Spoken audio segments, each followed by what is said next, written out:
to deter another potential invasion. After meeting with Zelensky, President Trump spoke by phone with Russian President Putin, describes that call as productive.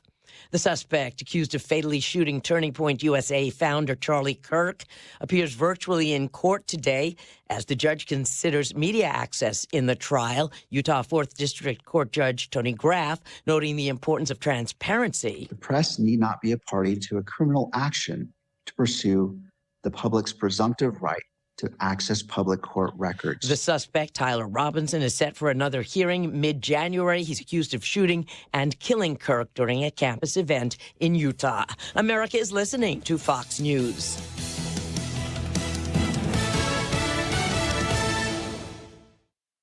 As a mom, comforting my family is what I do best. Vicks Vapor Stick provides soothing, non-medicated Vicks vapors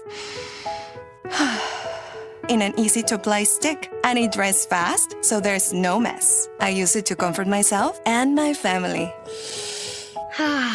Thanks, Mom. Vicks Vapo Stick, soothing comfort for the whole family. And try Vicks Vapo Shower Max for steamy Vicks Vapors when you need more comfort for yourself. Use as directed. 10 athletes will face the toughest job interview in fitness that will push past physical and mental breaking points. You are the fittest of the fit. Only one of you will leave here with an iFit contract for $250,000. This is when mindset comes in. Someone will be eliminated. Pressure is coming down.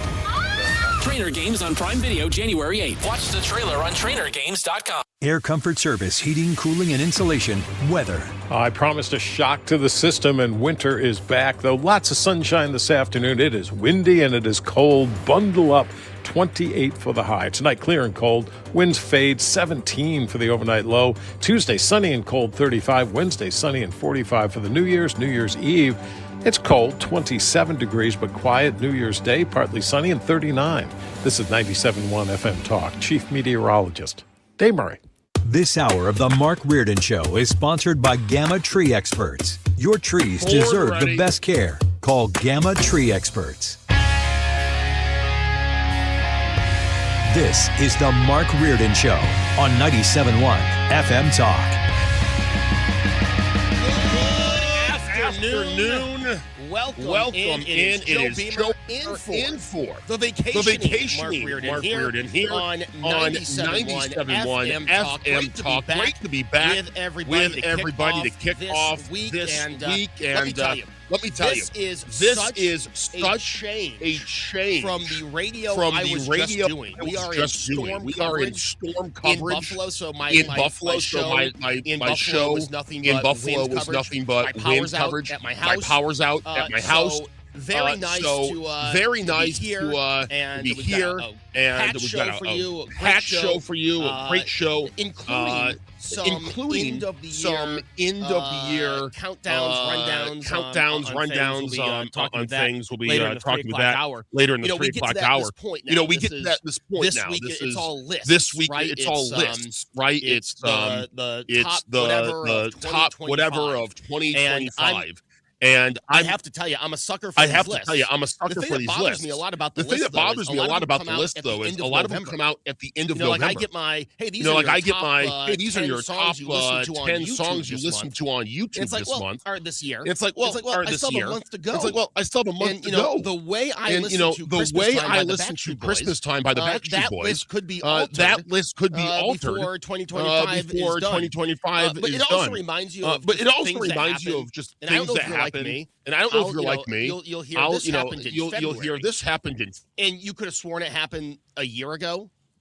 And then there's some stuff that happened in January of this year, and you're like, oh, I could have sworn that happened a month ago.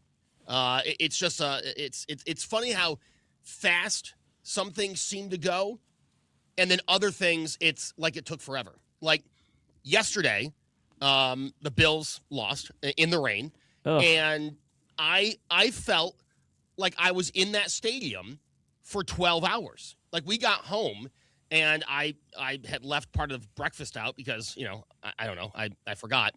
And I said, turned to my wife and I said, I could have sworn that breakfast was 2 days ago. That's how long this game felt, just in the pouring, miserable rain. But then there's other times where it's like, is this day really over? I can't believe we're already at the end of the day. And you know, the year and events work out that way as well. And I'm happy to talk today with Charles Lipson. Curtis Houck will be joining us from MRC. He's going to talk about some of the year in fake news. He wants to talk about late night too, and you know how I love talking about how late night TV. I used to love late night TV. I mean, I'm old enough to where I used to record on VHS late night, like if Jim Norton was doing a stand-up set on Leno or Norm Macdonald was on Letterman, I would set the VCR to watch it on cassette tape the next day. And now, I mean, with my new schedule, I'm still usually up at 11:30. And let me tell you, I'm not flipping to the late night shows. So Curtis will talk to us about that. Brent Sadler from the Heritage Group will be talking about the Trump-Zelensky meeting, the Trump-Netanyahu meeting, as well as some other things. Frank Cusumano is going to be here, and lots to get to. You know, I don't know if you all watch the Missouri Gator Bowl, but it just feels like Missouri could not get anything going. And, you know, as a Virginia Tech guy, I despise UVA. And so I was rooting for the Tigers in that game. And it just felt like they could not get their offense off the ground. I mean, the game was very blah. And we'll get Frank's thoughts on that. We'll also talk about the bowl games, the college playoffs kicking back up on Wednesday. The Blues stay hot. They beat the Predators. They are playing the hottest team in the NHL tonight in the Buffalo Sabres here in St. Louis. I believe it's a 7 o'clock St. Louis time face-off, and we'll talk to Frank about that, as well as Cardinals' plans for first base. We started hitting on that on Friday, and we'll continue that conversation. Also, Brad Young will be joining us to talk about the hearing, the Tyler Robinson hearing. He's the alleged killer of Charlie Kirk, and I'll talk about that, and also just media in the courtroom. Like, when I think of media in the courtroom, I think of, obviously, the OJ trial and, you know, the spectacle that was. Now, I'm a little young to remember everything, but, you know, the things I do remember and the things that I've heard, you know, like my mom's office let out when they said there was a verdict and everyone went to my parents' house to watch the verdict live on TV. Wow. Like, yeah, I mean, that's media in the courtroom. And I don't know, do you want that kind of media around this monster? I mean, I kind of just want the trial to be done and, you know, him to have to pay the price for what he did. But we'll talk with Brad about that and so much more here as we're winding down the year. Today in Buffalo was my last Buffalo show in 2025. I will not be in tomorrow or Wednesday. I will be here, so let's not tell my bosses here in Buffalo that I'm still doing a show tomorrow. But it was my last show of 2025, and you know, just looking back on the year, and you know how my schedule has changed. I used to get up at 3:30, kind of like Sue. I would get up early in the morning, and now I get to sleep in. I mean, sleep in as much as you can with a 2-year-old, but I get to sleep in and. You know, I've got my own show now. I loved the years with my co-host, but now a new time slot and just kind of the changes. You know, you use this to reflect, to look back on the year. And for me, it's been a big step for my career. I did lose the Rising Star Award, so not winning that, as you can tell, has stuck with me. But beside that, that little blemish, I think 2025 has been a great year. And as always, I love the opportunities to spend with you guys and talk about everything that is going on. So yeah, it's been a good year. I'm happy to hopefully end this on a high note, the 2025 on a high note, and continue full speed ahead for 2000. And I almost said 2016, you know, and sometimes I do still think it's 2015 for 2026. And what a year it can be, right? The beginning of the year, all this hope people have, you know, they make their plans or they have their resolutions, as we talked about on Friday, and just a lot of hope at the beginning of the year. One thing I want to say before we break this segment, I'm a big Christmas guy. We talked about this before Thanksgiving when I was talking about, wanting Christmas music on starting November 1st, not Black Friday. And, I love the holidays. But is anyone else feeling I can't wait to get my Christmas stuff down? And that's usually not me. Like, usually I want to, have it up for the first week or two of January. I want that tree down before Friday. Interesting. Isn't that weird? I think ours is dead, so I think it's a fire hazard, and I may want it down, but I don't think yours is real, is it? No, ours is. I'd love a real one, but my wife doesn't, and she bought it, so she gets to say. Are you getting cold weather, like winter? Yeah. Are you in the middle of a blizzard? We are. Yeah, we are in a windstorm. I have no power at my house right now. My wife is actually at her parents' house because we have no power. Is there snow on the ground? In the south towns, there's about an inch of snow here in Amherst, but the wind is blowing it up, so there's little visibility. Okay, gotcha. Wow. See, I feel like here at least the snow, the wintry conditions would make me want to stretch out the Christmas decor a little bit personally. Yeah, I get that. It was 70 degrees here, Joe, the day after Christmas. And it felt, that to me kind of, I even had feelings of, man, I had shorts on yesterday. I was rolling down the windows while I was driving. I'm like, man, it feels like spring. Baseball should be around the corner. I said that to my wife. Yeah. So that for me made me kind of want to almost push away some of the Christmas the Christmas vibe. But I think we're gonna have to keep it up even for a couple of weeks because my wife's parents are coming into town for MLK weekend, and that's when we're gonna do our Christmas. And my wife's really been trying to talk me into keeping all of our decor up for that long. I'm like, ugh, it's a long time, but I think I'm gonna have to cave. I'm usually the guy that keeps it up, and it's funny you mentioned that, Ethan. We had a green Christmas in Buffalo. We did all the snow melted on the 23rd because we had a heat wave, so we didn't have the snowy Christmas, and now we've got like this just disgusting icy mix outside. I don't know, and I loved Christmas. It was my son had such a great time, and he is still talking about wanting to call Santa. It's like, well, that's over, buddy. Not till next year. Like it was a great Christmas. I'm just like, I'm ready for 2026, and I know we're months away, but I'm ready for warm weather.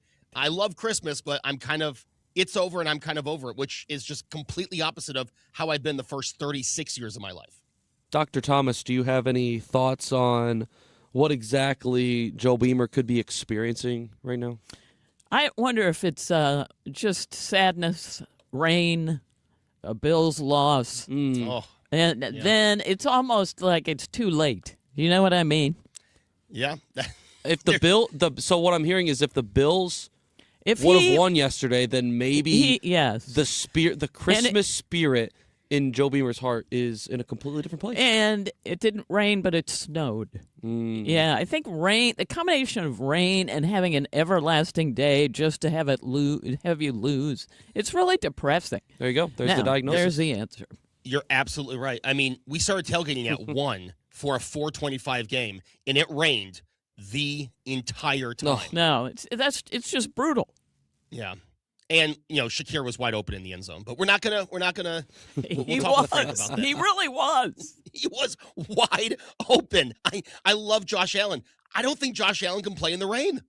I think Josh Allen can't. I don't know. I just my heart breaks, and I don't know if like Philadelphia flew half the city up here, but it was all Eagles fan in that building, and that just added to my anger. I couldn't wait to get out of there, and and it also established that this Sunday will be the final game at the stadium I grew up watching the Bills play in. Like the stadium. Yeah. This Sunday will be the last time I can walk through those doors, through that gate.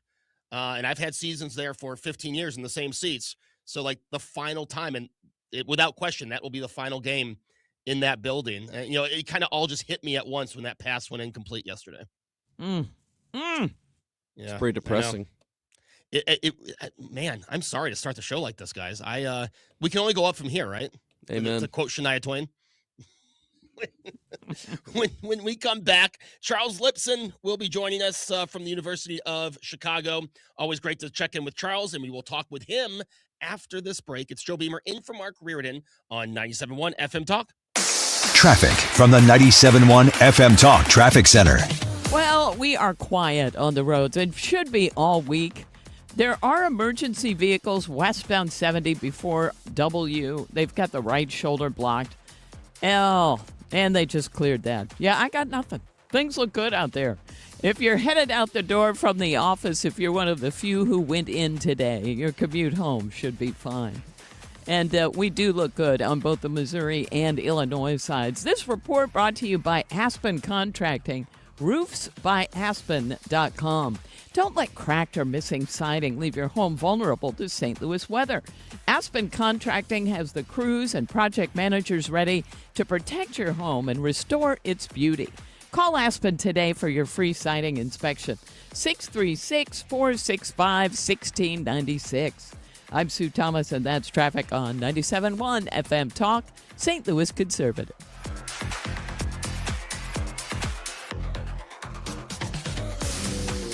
Hi, I'm Bob Kershaw with Retirement Advisor Group. As a family-owned business, we'd like to wish all of you a Merry Christmas and a Happy New Year. We grew up right here in St. Louis, part of a large family, and that's what makes the holidays so special. The things we hold in our hearts, not in our hands. It's the people, family, friends, and personal relationships that grow stronger with the passing of time. Hi, I'm Tammy Kershaw. In the past 39 years, we have become part of many lasting relationships, and we have made a lot of friends in and around St. Louis that just can't be taken away. So, as we turn the page and put yet another year in the books, let's remember to be good to one another. And for those of you who have lost loved ones, our hearts go out to you. Here's hoping next year will bring even more joy and blessings to all of you. And remember the important things to be thankful for. From all of us at the Retirement Advisory Group and from our family to your family, we'd like to wish you all a very Merry Christmas and a Happy New Year. Hey, good morning. You're heading to the airport, right? Yep, thanks for checking. I like the car. How long have you been a rideshare driver? About 3 years now, but I really enjoy it. Isn't it hard to make money these days with the price of gas being so high? Not for me. I use Upside, the free app that gives you cash back for every gallon of gas you buy. Wait a minute. Are you saying you actually get real money back when you get gas with the Upside app? Yep, I get real cash back every time I get gas. Does that actually add up to anything? I'll make around $200 to $300. Wow, that's serious extra cash. I'm downloading the Upside app now. Download the free Upside app now to earn real cash back every time you buy gas. Use promo code NEXT for an extra 25 cents per gallon bonus on your first tank. You can cash out anytime right to your bank account, PayPal, or a gift card for Amazon and other brands. Just download the free Upside app and use promo code NEXT for a 25 cents a gallon bonus on your first tank. That's code NEXT. He's not here to play nice. He's here to make you think.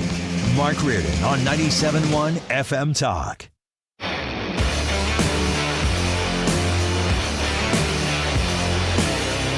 Welcome back. It is Joe Beamer in for Mark Reardon here on 97.1 FM Talk. And we'll be connecting with Charles Lipson in just a few moments, talking about Ukraine and also the Middle East. As we heard on Friday, the president had a meeting with Vladimir Zelensky yesterday. Our friend Jeff Mordock was there. He was giving us the preview on Friday's show. And, that seemingly positive things were said afterwards. And then the president had a conversation on the phone with Vladimir Putin. And he's also today speaking with Benjamin Netanyahu, the Israeli prime minister. And all that stuff we will obviously be getting updates on. And without further ado, let's welcome in Professor Emeritus at the University of Chicago, Charles Lipson. You can also read him on The Spectator, Real Clear Politics, and others. Charles, welcome back to the show. My pleasure, Joe. So yesterday we had this meeting with Zelensky and Trump, and Charles, it seems like a kind of thing that we don't hear anything about for a few months, and then all of a sudden, both leaders are talking with the president. So where do we stand on this conflict? My own sense is that it's a lot of sound and fury signifying very little. And the reason I think that is because I think that the minimal demands that Russia has are simply not acceptable for not only Zelensky, but nearly all Ukrainians. The Russians not only want to take the Donbass, they want to take over a series of fortified towns that, once taken, would give them entree to the rest of the country were the Russians to break the peace settlement, which they have done with every other peace settlement. So what is this going to look like? I mean, is this going to be a conflict that continues to go on for years? What does the end, a realistic end to this look like? Well, it's almost impossible to say, but let me just say it's a war of attrition, and wars of attrition are won by the side that can stay in it the longest. Putin thinks he's actually winning. That's why he doesn't want to compromise. He also may not think he can survive, not just politically, but above the grass, if he gives into a compromise solution after having lost so many people and so much money in the fight for so little. So that's the real problem. I think that the problem in the West is that the Europeans in particular think that this wouldn't be the end of Putin or the Russians' effort to gobble up territory, which they might do in the Baltic states and so forth. So I think the most likely outcome is that the Europeans pay for American weapons. Let me say one more thing. I think that what Zelensky learned something from his meeting last February with President Trump, where they got into a public fight. He doesn't want to do that again. That's always a mistake. What he wants to do is make clear to the president, especially, and to his advisors, that the obstacle to peace is not Zelensky, it's Putin. And that's the only hope for keeping the Americans on the Ukrainian side. You know, Charles, I'm not a big fan of whataboutism, but I do in this situation. If President Trump was not president and, say, Kamala Harris had won or Joe Biden somehow was still president, what would be going on right now with this conflict, do you believe? Well, this is an odd one because the Democrats have actually been more in favor of arming Ukraine and supporting than at least the Trumpian wing of the Republican Party. The problem is that the wing of the party that is now more and more ascendant within the Democratic Party is the very far left, and they want to spend all their money on welfare. Yeah, I just it's so, to me it's so interesting how many times Trump has talked to both Zelensky and Putin, and you really weren't seeing that kind of approach from the last administration. I mean, it's as if what the last administration did, Joe, was they armed Ukraine, but they did it too slowly and always a day late and a dollar short. And the result is that they prolonged the war. Trump doesn't want to prolong the war, but in the end, he may face a choice between prolonging the war and losing the war on his watch. Do you think would there ever have been a threat of American military involved in this war on the ground? Not on the ground. The deals that have been floated for a peace treaty would involve European troops on the ground. These would be from NATO countries, but without Ukraine being part of NATO, and American air power. And of course, America is already providing a lot of satellite intelligence to the Ukrainians. Now, Netanyahu was also meeting with the president today, and you know that is a peace deal that we have still seen back and forth fighting. What is the if any, the stability in the Middle East and with Israel as we speak? first thing to understand about Israel is that it is an incredibly dynamic, growing economy. The reason that and it is undefeated militarily. That doesn't mean that it has won all of its battles in the sense of being able to absolutely maintain control over some of the West Bank and Gaza Strip. But that's the reason that the Arab Muslim countries and some Muslim countries beyond the Arab world have made peace with Israel. The problem is nobody can figure out how to reconstruct Gaza as long as you still have Hamas there.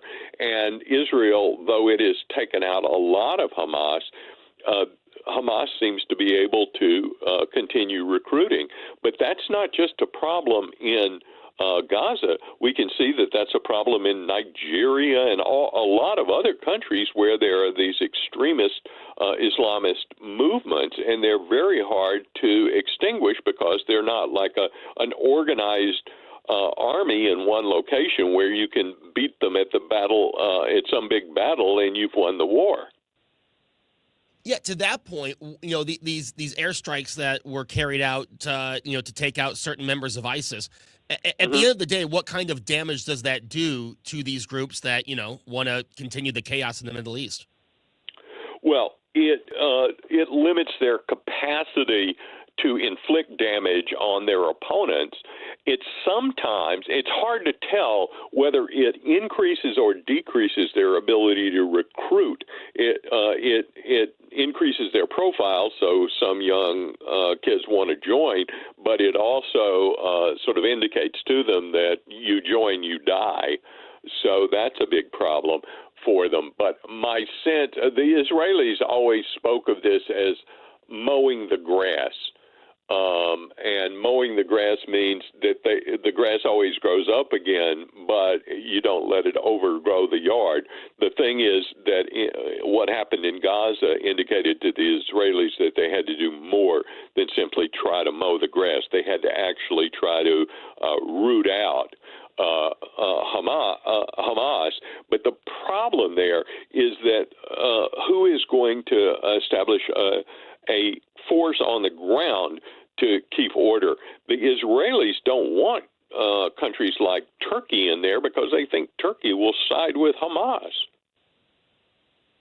Interesting. Professor, always great catching up with you. I hope you have a wonderful new year and look forward to talking with you in 2026. Thank you, Joe. Have a happy new year, and to all your audience in St. Louis, the same to them. Thank you. That is Professor Charles Lipson. He is Professor Emeritus at the University of Chicago. He writes regularly for the Spectator magazine, Real Clear Politics, and others. You can find his columns available for free at charleslipson.com. When we come back, Curtis Houck is joining us. He's the managing editor of Newsbusters at the Media Research Center, looking back on fake news and more after this. Traffic from the 97.1 FM Talk Traffic Center. We've got debris reported westbound 44 before Hampton. And they're saying it's in the left lane and the left shoulder, so just take care through there. There was a stall reported westbound 255 at Telegraph, but they're saying that's on the right shoulder as well. Now, there was an accident northbound 270 past Dorset. Guess where that is? That is correct. On the shoulder. So for the most part, we look great this afternoon. The interstates are in really good shape. If you're headed into Illinois, no delays on the bridges downtown, and we appear to be quiet on the Illinois side in general. I'm Sue Thomas with traffic on 97.1 FM Talk, St. Louis Conservative. It's time for a $98 furnace tune-up. When you're wrapping gifts or pulling a bird out of the oven, you want to hear perfect. Unless a plumbing, electrical, or heating problem prompts a oh, perfect. Call Jerry Kelly 8 to 8, 8 days a week. We'll be there next day or sooner. JerryKelly.com Why do the national tax resolution firms need the tiny fine print at the bottom of all their TV ads? Hi, this is Lance Drury with the Lance Drury Law Firm. You don't hear fast-talking disclaimers in our ads because the claims we make are 100% transparent. The Lance Drury Law Firm primarily focuses on one thing, IRS problems, and we're regulated by the Bar Association, and we have a AAA rating with the Better Business Bureau. IRS issues are serious legal issues. The Lance Drury Law Firm has helped thousands of clients navigate the best resolution plans, and we tell you up front exactly how much it'll cost. Tax resolution law is all we do. So before you send money to some out-of-town, high-pressure salesperson, give us a call at the Lance Drury Law Firm, located right here in St. Louis. Call today to schedule your free consultation with me, 314-260-6120, or visit LanceDruryLaw.com.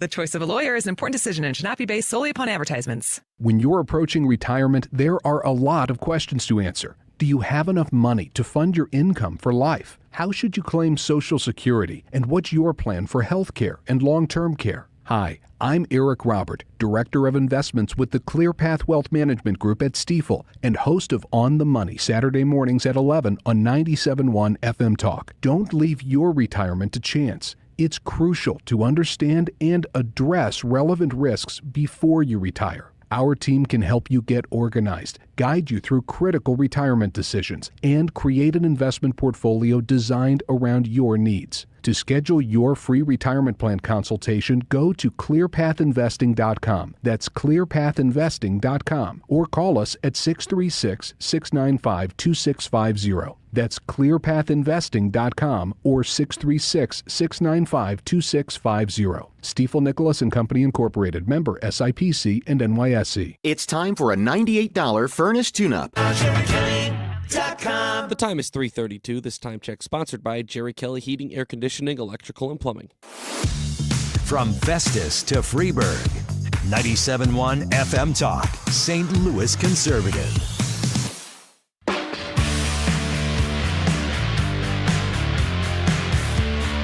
Welcome back. Joe Beamer in for Mark Reardon here on 97.1 FM Talk. And looking back on the year, well, that's still going for a few more days, but the year that was, Curtis Houck, managing editor of Newsbusters at the Media Research Center. Curtis, welcome back to the show. Hey, Joe. Good to be with you. I want to start on something that I feel very this is like something that has been with me for a while, and I talk about this probably once a week, and it's late night television. And you guys have kind of looked at the past year in late night. And Curtis, let me tell you, there was a time where I would record late night shows on VHS. I mean, I was a kid, but you know, if Jim Norton or Norm Macdonald was on Letterman or Leno, you know, I kind of enjoyed the show, and Letterman and Leno made fun of everyone. But it does seem like with today's late night television, it is this hatred. It's not even funny. It's just hatred that is spewed for an hour or two, depending on the network.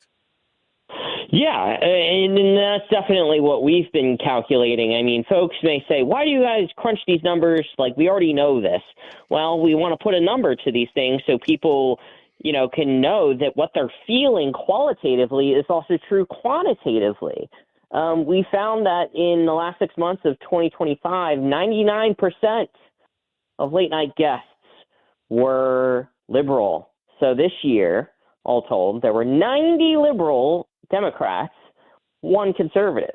That came back on Liberation Day when The Daily Show had on Orrin Cass of American Compass to defend the president's tariffs. And then when it came to the political jokes, this is really gets to your point. 92% of all political jokes on ABC, CBS, NBC, and Comedy Central late night shows in 2025 targeted conservatives. 92%. I mean, that's astounding. We understand that Republicans control the House, Senate, the presidency, conservative majority in the Supreme Court, but I mean, come on. It's so disappointing because, you know, Curtis, I think most of us are fans of comedy. We like to laugh every now and then, but when it's so biased, and there's the only alternative is Gutfeld. I mean, it's not like it's just Kimmel. or just Colbert. I mean, it's all three of them, and it's the same shtick. You think like Jimmy Fallon would say, hey, maybe I'll just try to make fun of everybody and rise above these two. But it seems like everyone just wants to, not everyone, but a lot of people in late night television in the comedy world want to be a political activist, not actually a comedian.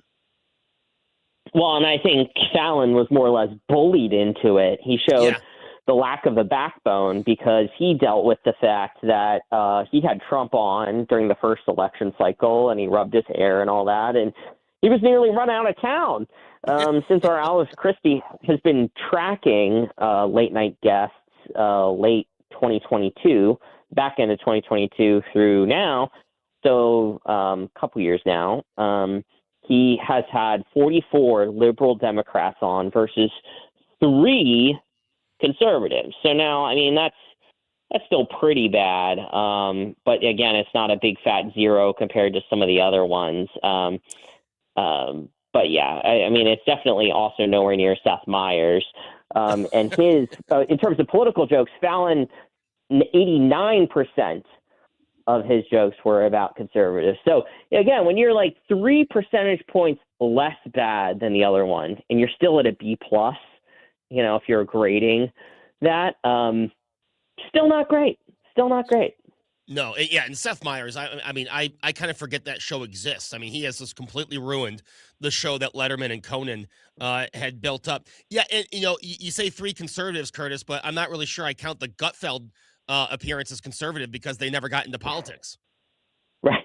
Well, that's also a good point. Yeah, and we do kind of take a look at that in some of our guest counts. We also do that with The View, where if a celebrity comes on to promote a movie and then never do get into politics, we kind of have to make a judgment call at that point as well. But I would definitely say that overall, think of winners and losers in 2025 in terms of the media. Late night comedy definitely has to be up there in terms of a loser because, I mean, one of the shows is going away, Colbert in May. One nearly did go away in Kimmel, and one already did go away in the After Midnight game show with Taylor Tomlinson, which they tried to do after James Corden, a liberal guy, basically said, I don't feel like doing this anymore. I'm going home to the UK. That show came and went this year. Oh, I didn't even realize that show was off the air. Exactly. But you know what? I hold grudges, Curtis, because Taylor Tomlinson, she was doing a show in Buffalo and just no-called, no-showed my show. She was supposed to do an appearance the day of the show and didn't. And you know what? Good. I'm glad her show got canceled. Bye-bye. Going on. You mentioned the UK with James Corden. This thing that Kimmel did last week, this appearance in UK, just bashing Trump. I mean, shouldn't Kimmel be thanking Trump? It actually gave Kimmel a second career because Kimmel was he was the guy from the Man Show that moved Nightline until Trump came along. And I mean, I would say his extension from ABC was to say, hey, look, we're not working with Trump. Kimmel should be thanking Trump. Well, I think he went from, to your point, Joe, from one of the guys, so to speak, indistinguishable from Colbert and Myers, et cetera, to like public hero, martyr number one on the eyes of the left. For the left, they have people like Jimmy Kimmel, who doesn't really do anything particularly brave, whereas on the right, we have people like Charlie Kirk that actually were murdered this year because they actually were in public espousing contrary political beliefs. Kimmel is a very miserable person. His wife is the showrunner, and his wife openly bragged on a recent podcast about all the conservative family members that she cut out because she just doesn't feel like being around them anymore. And for Kimmel in the UK to receive the idea of being the alternative Christmas message to the king, which I guess is a thing that Channel 4 over there does every year, you try to think, this guy's been very rich because of this. He was thinking that the show would go away maybe after this year because his contract was up. He received, I believe, a 2-year extension. So he's going to continue to do his thing. The ratings have cratered back after the little general interest after his little timeout have come back to earth. So He can continue living off of this. He can continue writing fundraising emails for Adam Schiff and Jackie Rosen, I believe, like he did last cycle, host fundraisers like the infamous Biden-Obama-Clooney confab, right. and just live his life, I mean, it's amazing how the left works, you don't have to necessarily be good at anything to make a lot of money and be famous.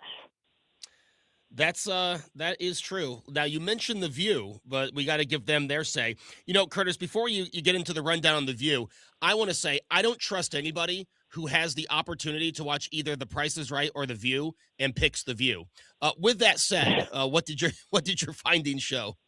Oh, well, just for the record, in college, my friends and I, no matter what you were doing in our house at Penn State, you had to come watch. Even if you had a test that day, you come watch Price is Right. But the good news is, first of all, they didn't have to issue a single legal note in 2025, which was good for them. But in 2025, The View had 128 liberal guests versus 2 conservatives. And you can put an asterisk on that one because one of them was Cheryl Hines, the wife of HHS Secretary Robert F. Kennedy Jr., and she was more or less defending her husband's policies and kind of saying that, well, there's a lot of people out there that support the president and the secretary's policies. She's an avowed liberal, but she's the spouse, so she was kind of doing the spouse thing, and she was there to promote her memoir about her Hollywood career. But, for the benefit of the doubt, we gave that in the conservative column. The other one, which is far less, a little bit more debatable, is Marjorie Taylor Greene, who went on to attack the president. So coming up after the break, after the New Year break, she's going to be on The View again for her first media appearance, I believe, after she quits Congress. How about that? Wow. It's funny how she's changed so quickly. Now, I did see that I believe Savannah Chrisley of Chrisley Knows Best, who is a Trump supporter, will be a guest host on The View in February. That should be I might actually have to DVR it because I'm still picking The Price is Right, but I might have to DVR it. That might actually be interesting for once. Yeah, I was going to say, who knows? Maybe it might work out where that's way more interesting, and then you get like a double over on the Showcase Showdown that day on Price is Right. Who knows? It's so funny because I go back. There's this clip of Norm Macdonald on The View from like the early the 2000s when George Bush was running against Al Gore, and he mentioned liking George Bush, and like the crowd actually cheered. And it's like you would never get that reaction from a View crowd in 2025. It's just so funny how radical that show's gone in a little over 2 decades. It's so far gone at this point. I mean, it's deranged. It's very sad, actually, to think that people live such a way that politics like define who they are.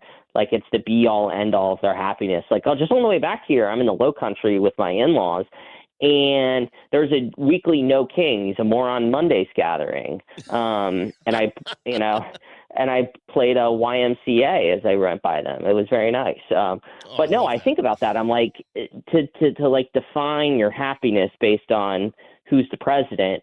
I don't like that. I mean, it's something that's really sick in our culture at this point. And I would say people on both sides have this issue, but predominantly on the left, because far fewer of them actually believe that we're alone in this universe.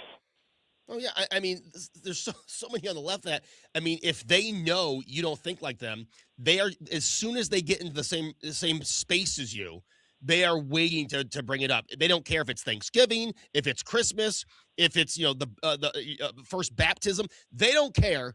They're going to bring it up as soon as they can. It's as if Trump just controls their thought process 24/7, 365.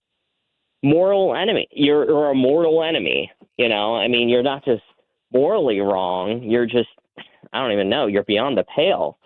You don't belong in polite society. I mean, that's why they've worked so hard for so many years and failed to censor us on big tech platforms, because they recognize that is the public square. Because like it or not, we don't gather in person like we used to now. So to limit your reach, you get attacked on the social media platform. So thank goodness for Elon Musk. And but the rest of us can continue to have hobbies and talk to each other. And I don't know. One final thing on The View, and I'm sorry that we're spending so much time on The View, Curtis, but, because it's mentioned here from the MRC president that, The View it's considered a part of ABC News. And I'm not sure people realize Correct. that. Like, it's actually part of the ABC News division, which if that doesn't tell you if George Stephanopoulos didn't tell you everything, that should be the the tell-all right there. Right, and they say all kinds of things without evidence. I mean, The View has said this year on repeated occasions that Trump is using deployments of the National Guard to cities across the United States as a sort of dry run to cancel the 2026 midterms. I mean, there's literally no evidence to that whatsoever. And I've been told by all these people during the 60 Minutes hubbub with CBS that there's all kinds of lawyers and their standard and practices divisions that go through all kinds of things. And if The View, an ABC News product, is espousing all kinds of nonsense, well, I think they may have some explaining to do one day. But, I mean, that's definitely fodder for us. It's like Morning Joe. We wish we didn't have to watch it. But A, we do because someone has to, and B, because the people demand it. And, one last thing from 2025, Curtis, MSNBC got a name change and a makeover. They are no longer, as The View is a part of ABC News, MS Now is no longer a part of NBC News. MS Space Now. Yeah, I mean, apparently they wanted to stay MSNBC and just drop the peacock part of the logo, and Comcast was like, no. We don't want anybody to be confused, to think we're still related. And other than Willie Geist, I believe, because he's special, gets to co-host Babysit Joe and Meek on Morning Joe and then do Sunday Today. Everyone else had to go one way or the other. And the divorce, Steve Kornacki went to NBC News. So the one good thing about watching MSNBC, sans meltdowns on election nights, will now be on NBC. So next year for the midterms, if you want to watch Kornacki do his thing, get all nerdy at the big board, you got to go over to Lester Holt and Savannah Guthrie. Well, now there's zero reason to watch MS Now unless things are going very well for us. The meltdowns. There is still the meltdowns, which I will always cherish. Hey, Curtis, always great talking with you. I hope you have a very happy New Year and look forward to talking with you in 2026. Yep, absolutely. Thank you, Joe, and thanks to everybody here at the station here. You guys are just such a big help to us.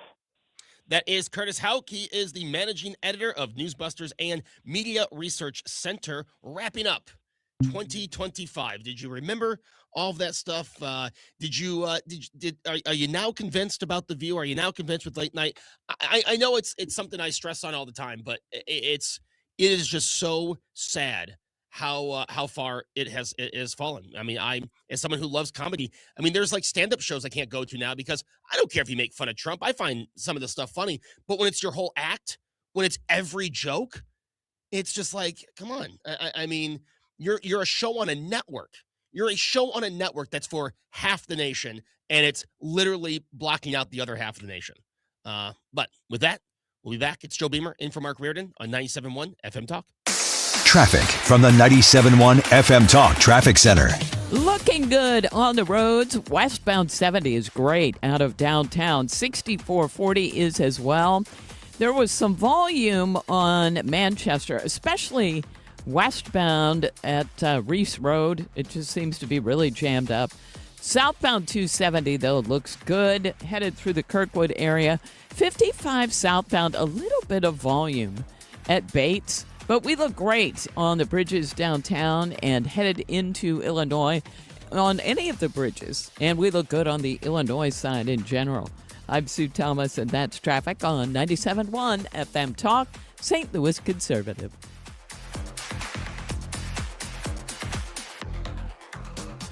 Hey, it's your main man, Jimmy Fallon, and I am headed your way. Saturday, January 24th at the Factory in Chesterfield. We are defunding the joke police. So grab your tickets at 971fmtalk.com/events, and I will see you in the loo. Hey, it's Mark Reardon for Michael's Flooring Outlet. This may be a good time of the year to investigate some flooring, maybe have some time off during the holidays. And if you've never been to one of the 3 great locations that Mike Reynolds and his team has, I would highly recommend that because, and I've said this before, and I don't say it negatively. The amount of flooring products, the offerings that you have, it can be overwhelming. So how do you narrow it down? How do you know what's right for your lifestyle, what's right for your home? You can get started on the website. They have an inspiration tag where you can, visualize your room, view all the galleries that they have. And again, this is where you get into the products. They have a carpet gallery, a hardwood gallery, a laminate gallery, a tile gallery, luxury vinyl gallery, stone gallery, and a glass tile gallery as well. So check out Michael's Flooring in 3 great locations, open every day except for Sunday, in Old Town St. Peters, in Darden Prairie, in West County on Olive,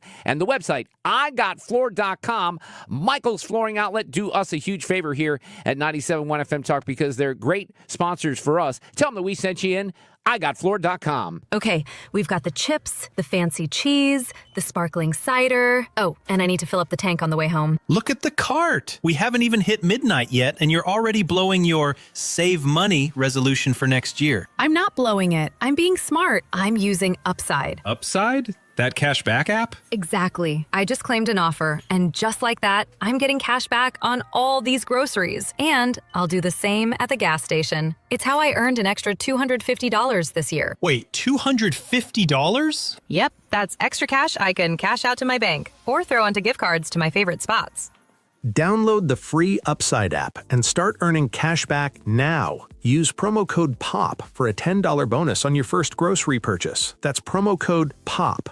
Make your resolution easy this year. Download the free Upside app today and use promo code POP for an extra $10 bonus on your first purchase. Offers vary by user and location at participating merchants. Go to upside.com for terms and conditions. Eggland's Best. The only eggs with more fresh and delicious taste, plus superior nutrition. Available in so many delicious varieties. Classic, cage-free, organic, free-range, and pasture-raised. Eggland's Best. Better taste, better nutrition, better eggs. This is the Mark Reardon Show on 97.1 FM Talk, St. Louis Conservative. Hey, welcome back.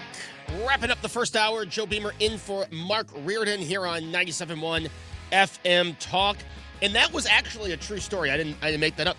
Taylor Tomlinson, this is before she had her, I guess it ended up being a 3-month show on CBS.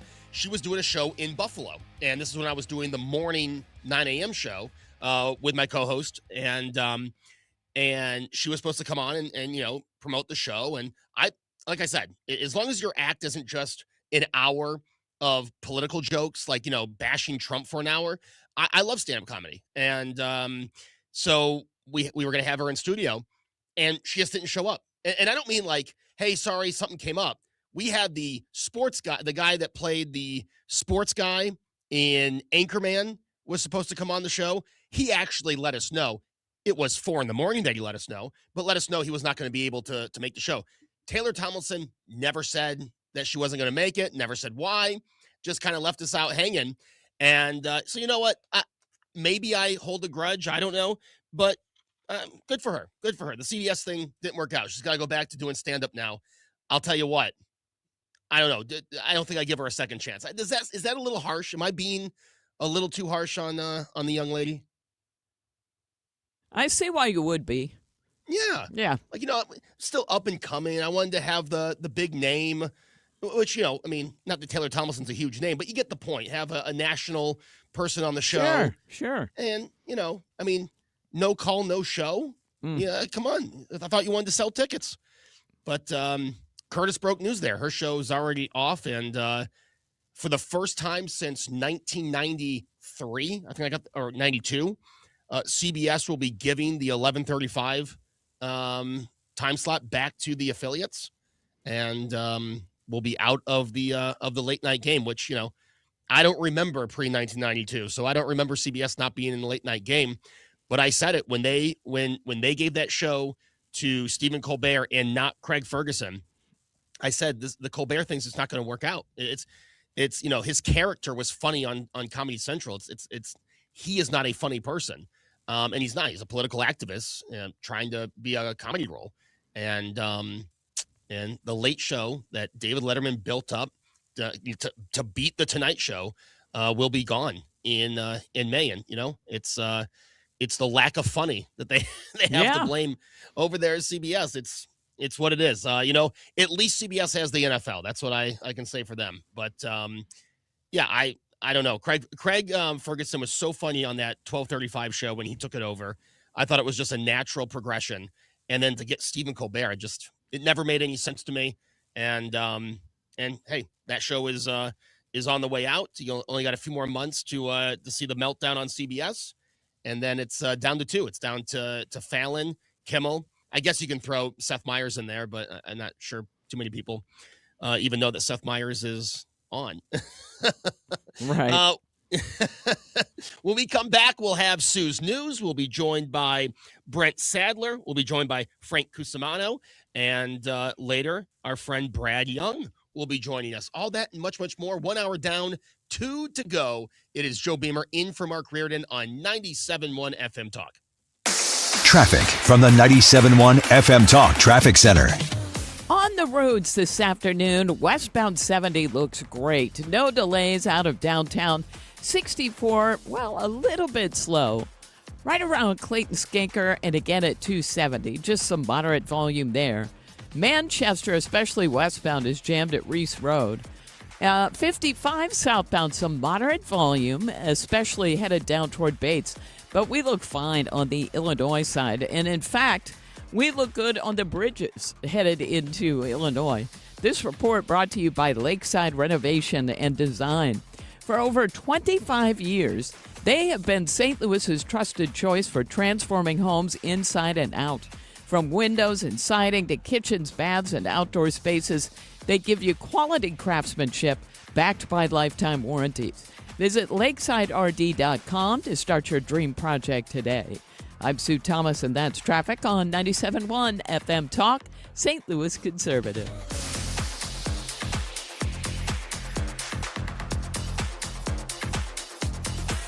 This is attorney Todd Nissenholtz of Kaufman Townsend. Many of our clients are victims of negligent drivers. They put their trust in us, and we help them recover physically and financially. Their words carry more weight than ours. They guided me through every step of the legal process with clarity and expertise, ensuring that I always felt informed and supported. Injured? Call Kaufman Townsley. It costs you nothing to call, but may cost you everything if you don't. Call 314-777-7777. You know Gray Bar for electrical parts, but there's one more thing you may not be thinking of us for that can help maximize your next project's total value. Our pre-project planning services are designed to help you win the bid, save on labor costs, and keep your installers productive across your entire build. The sooner you call us, the better. Because when we're there from the beginning, we can anticipate your needs and help you solve problems before they become problems. Yep, Gray Bar does that. Attention, have you racked up $10,000 or more in credit card debt? Are you barely getting by making minimum payments? With credit card debt reaching all-time highs, National Debt Relief is notifying consumers about significant debt relief options currently being made available to help those with overwhelming credit card debt. These options may reduce a large portion of credit card debt for those who qualify. You don't need to declare bankruptcy or take out a consolidation loan, and you may only have to pay back a fraction of what you owe, even if you have bad credit. National Debt Relief has already reduced the credit card debt for more than 550,000 consumers. So don't wait. If you owe $10,000, $20,000, or even $100,000 in credit card debt, you can now take advantage of this financial debt relief as the cost of living continues to skyrocket. To check what debt reduction you may qualify for, call 800-894-7722. That's 800-894-7722. Again, 800-894-7722. This is Todd Krenz with Krenz Financial Group. For over 6 decades, we've helped St. Louis families and businesses plan with purpose and live with confidence. We work closely with professionals in healthcare, from doctors and nurses to medical sales in biotech and pharma. Our team helps you navigate complex financial decisions like retirement plans, disability insurance, consolidating old 401ks, and understanding stock options or RSUs. We make the process clear so you can focus on what you do best. Your goals, our mission. Start today at kfgadvisors.com. Securities offered through Raymond James Financial Services. Member FINRA/SIPC. Krenz Financial Group is not a broker-dealer.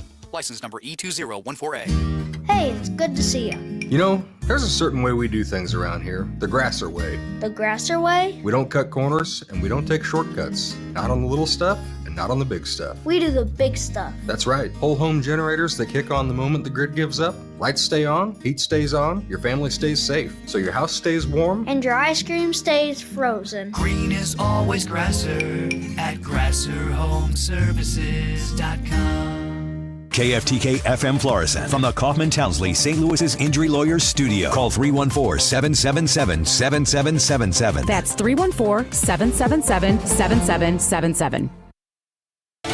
Protecting a fragile peace. I'm John Saucier, Fox News. President Trump hosting a bilateral meeting with Israeli Prime Minister Benjamin Netanyahu today. This is the president's Monologue resort in Florida, trying to push a U.S. brokered ceasefire in Gaza, which has been facing challenges moving into the second phase. Involves rebuilding Gaza under international supervision. President Trump says the war has been a disaster, explains Mr. Netanyahu is ready to end it. What a mess it is. And it's been a mess for centuries, really. It's been a mess for a long time. It's seems to be born for that, but we're gonna straighten it out. The second phase of the ceasefire involves rebuilding Gaza under international supervision. Prime Minister Netanyahu says he's thankful to have President Trump as a leader for the United States. We've never had a friend like President Trump in the White House. It's not even close, and I think you can judge that by not merely by the frequency of our meetings, but by the content and the intensity. I think Israel is very blessed. So far, one of the 251 hostages taken have been released either alive or dead. There is one remaining. Iran reportedly is developing chemical and biological warheads for its ballistic missiles. President Trump spoke to reporters before the meeting with Israeli Prime Minister Netanyahu, says the United States will attack Iran if the nuclear program continues. Now I hear that Iran is trying to build up again, and if they are, we're going to have to knock them down. We'll knock them down. We'll knock the hell out of them, but hopefully that's not happening. According to Iran International, missile infrastructure has been repositioned and expanded, with some launch assets reportedly moved to eastern Iran to reduce vulnerability. This report claims the Islamic Revolutionary Guard Corps is exploring non-conventional warhead arrangements for long-range missiles. And the Pittsburgh Steelers not going to void DK Metcalf's $45 million in future guaranteed money. He was suspended 2 games for an interaction with a fan. America's listening to Fox News.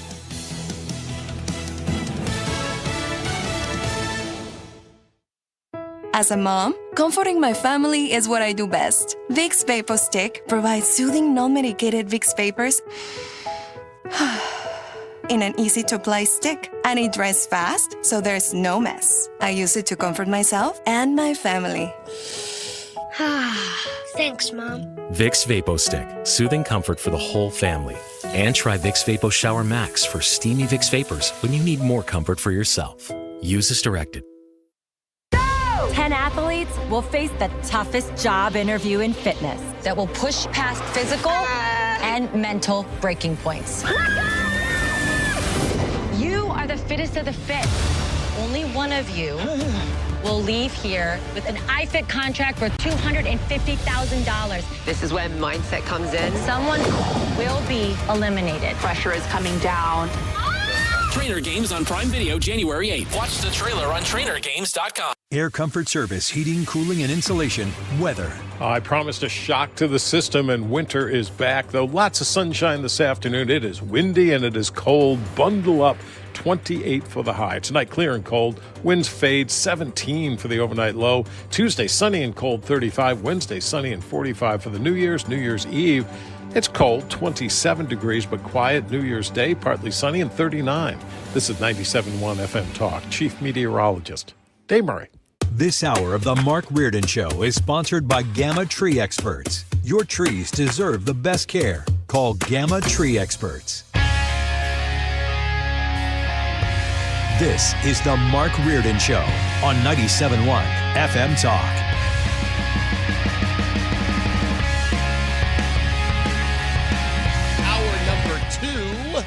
Here on 97.1 FM Talk. Show Beamer in for Mark Reardon. Hope everyone's... This is kind of a strange week, right? You've got a lot of people that take off this week. You've got some people that will work the first day and then take the rest of the week off. But whatever it is you're doing, getting back into the regular groove, still enjoying the holidays, whatever it is you're doing, hope you're having fun. So I started off the show saying I was finally dry from the Bills game. And let me tell you guys, it was an experience. I've been to rain games before, but yesterday was weird because you would think a 425 game that it would start a little warmer and get colder. It was actually the opposite. we got warmer throughout the night. We were actually at 50 degrees 4 o'clock this morning, and then now we're under 20 degrees. But it was the weirdest thing. But I mean, once you're wet, and I had 4 layers on top, so water did not get through to the skin until about the second half. But it was miserable, and we started tailgating. Yeah, it was awful. And we started tailgating at 1, and my wife's friend from Spain, well, they live in that country between Spain and France now. That sounds like an amazing country. They were visiting, and so they were at the game. And so I think the only reason my wife went, I don't think she went because of me. I think she went because she wanted to see her friend that she hasn't seen since our wedding. So we got there 1 o'clock, started tailgating. And then, of course, we want to hit like 3 tailgates on our way into the stadium. It was just miserable. And, you've got all the ice melting. So you've got this muddy mess on the walk up to the stadium. But you know what? Not an empty seat in that place when the game kicked off yesterday at 4:25. So, Joe, yes. It's Fred here. So it was the cold as opposed to, or was it the rain or the cold that was so hard? So it was the rain, the cold at first, but then we were in the 40s by the end of the game. But the rain, and then when the rain stopped, the wind would pick up. So you never really had a break, because the rain stopped for about half of the second quarter, and that was about it. But you didn't get a break because as it wasn't raining, you're just getting this nasty wind just making everything on your body cold. It was, I'll have to say, I mean, I'm happy I've got the gear to not, I didn't feel anything, but when we got home, I mean, the layers of just wet clothes that were sitting in our laundry room. That's hideous. That's the worst of it. Fred has a jacket that will prevent that, right? But I mean, if that didn't, there's nothing worse. Okay, just as a person who runs, or used to at least, the worst thing that can happen is your socks get wet. Yes. Because then it ruins everything. Everything's uncomfortable. You don't feel good. And obviously, if your socks are wet, probably the rest of you is. But so I get it. I couldn't sit there in rain and wind. I'm past that point in my life where I would find that even remotely attractive. Did it help that the game went to like the last play? Yeah, but, the first half, Fred, it felt like the first half was crawling because the Bills couldn't do anything, even though we all know that Josh Allen didn't fumble that ball. But, the Bills weren't doing anything on offense. It was just kind of a blah first half. And, like I said, you had that part in the second quarter where, there's no rain, but it was just everything on you was just feeling miserable because of that wind. But I'll tell you this. This is the reason I would never have missed that game. And you could tell me the same thing would happen, and I would do it again. The second to last game in that building. Like, I put a lot of stock into – I mean, these tickets were going for – now, I have cheap tickets, all right? My cheap seats were going on the secondary market for $300 and $400. Woo! So if I wanted a payday, I could. But I could not justify missing the second to last game. It's just like this weekend. I know Mitch Trubisky is probably going to start most of the game.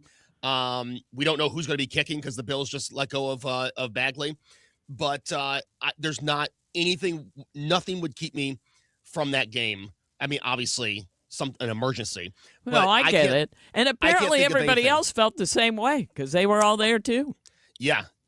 And the most annoying thing was of all of it were the Eagle fans. I mean, Philadelphia sport fans. They were annoying. Like, you won because Josh Allen didn't hit a wide open receiver. And they're yelling at fans. They're going, "Oh, there's your new stadium. There will be 0 Super Bowl banners." Ha, ha, ha. Like, oh, geez. You just have to hear all that crap as you're walking out. But yeah, it was, I wish it was snow. Like, I actually wish the crap that's falling in Buffalo right now was falling yesterday. It would have made it even colder with snow blowing would have been a lot more fun than that. That was just a downpour of miserable rain, and at the end of the day, I'm going to be honest, it was a miserable game. Yeah. So I just kept hearing them say, now, the game was not actually in Buffalo, it was in Orchard Park? Yeah, that's where Orchard Park, New York. Yep. So is that close?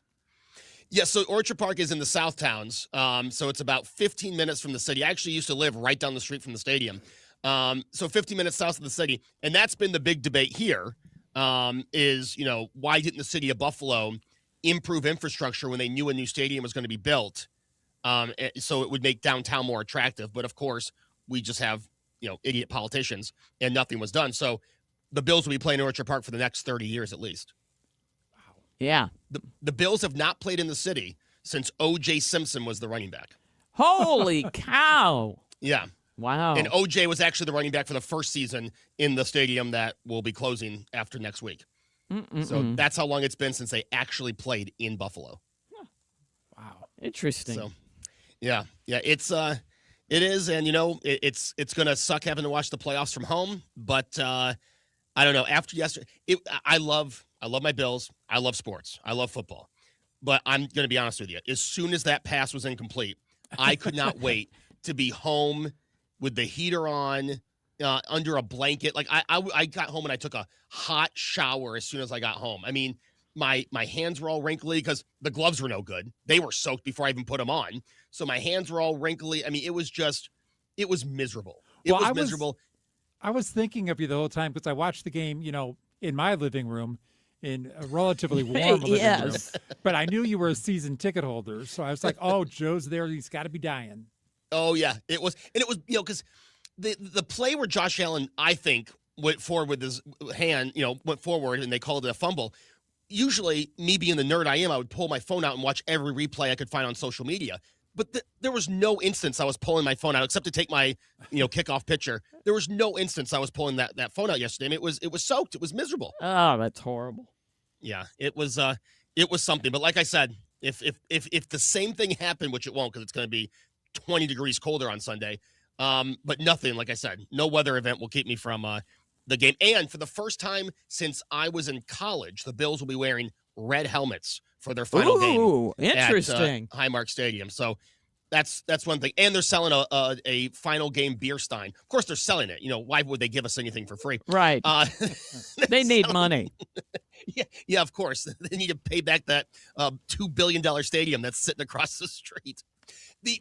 One final thing. The ironic thing is, if that game had been played next year, I would not have felt a drop on me because all but the first 18 rows of the new stadium are under cover. Yeah. So if that game is next year, I will be as dry as can be after the tailgate. That's nice-ish. It's a nice what if. What if it was I next love year? watching football from my from my house when it's snowing. I think that's my favorite sort to watch. But being there is a whole different deal. So rain has to be the worst scenario. I wish I was like that. My wife wishes I was like that because she doesn't understand. And I know at 37 I should grow out of it. I have this FOMO, like this fear of missing out. If I'm not at a game, I'm like ticked the whole game that I'm not there. I don't. It's ridiculous to be this old and still have that problem. But like I have this FOMO. That's why I told my wife. I said, I'm getting seats in the new stadium. Like I'll pull out a savings. I can't go without having it. And I know it's something I gotta learn to get rid of. But that's just my mindset. Like I am miserable if it's a home game and I'm sitting watching it on my couch. Just don't get them in the first 18 rows. Yeah, no, well, Fred, I don't have the money to get him in the first 18 rows. you don't have to worry.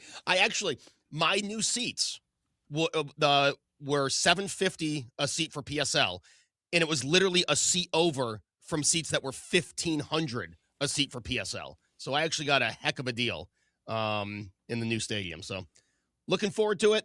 And yeah, that was my experience yesterday. Feeling great today. The heat's working in the Buffalo studios, and when we come back, we'll be talking with Sue for Sue's News. Traffic from the 97.1 FM Talk Traffic Center. Let's take a look on the roads here. If you are leaving the office, westbound 70 looks fine. 6440's in good shape. Westbound Manchester is slowing west of 141. Southbound 55 looks good. Yeah, we've got light traffic on both the Missouri and Illinois sides.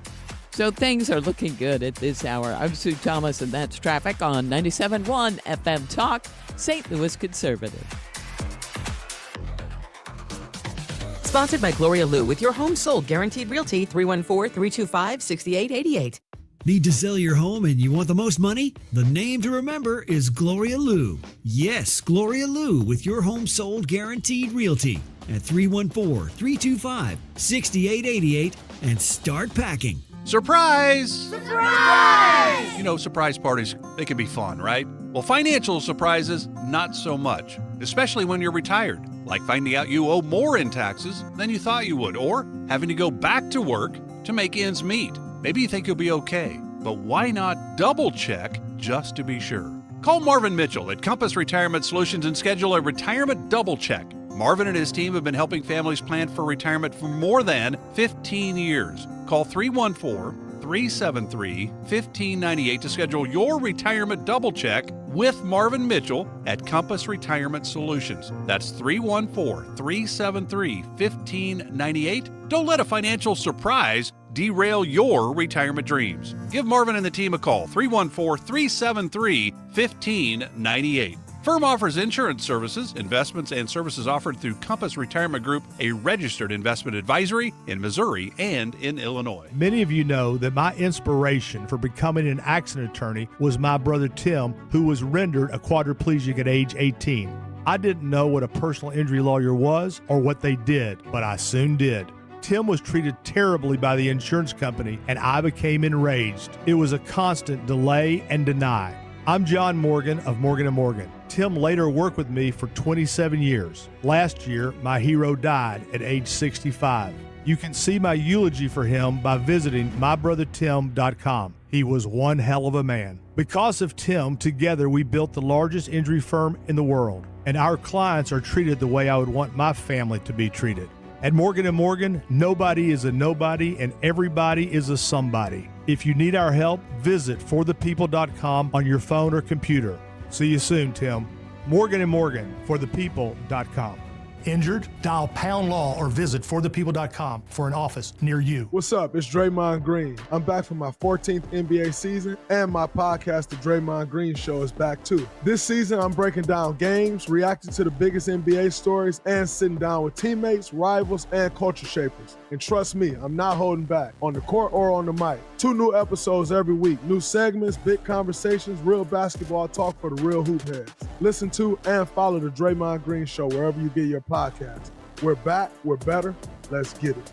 Bold conversations, no apologies. The Mark Reardon Show, 97.1 FM Talk.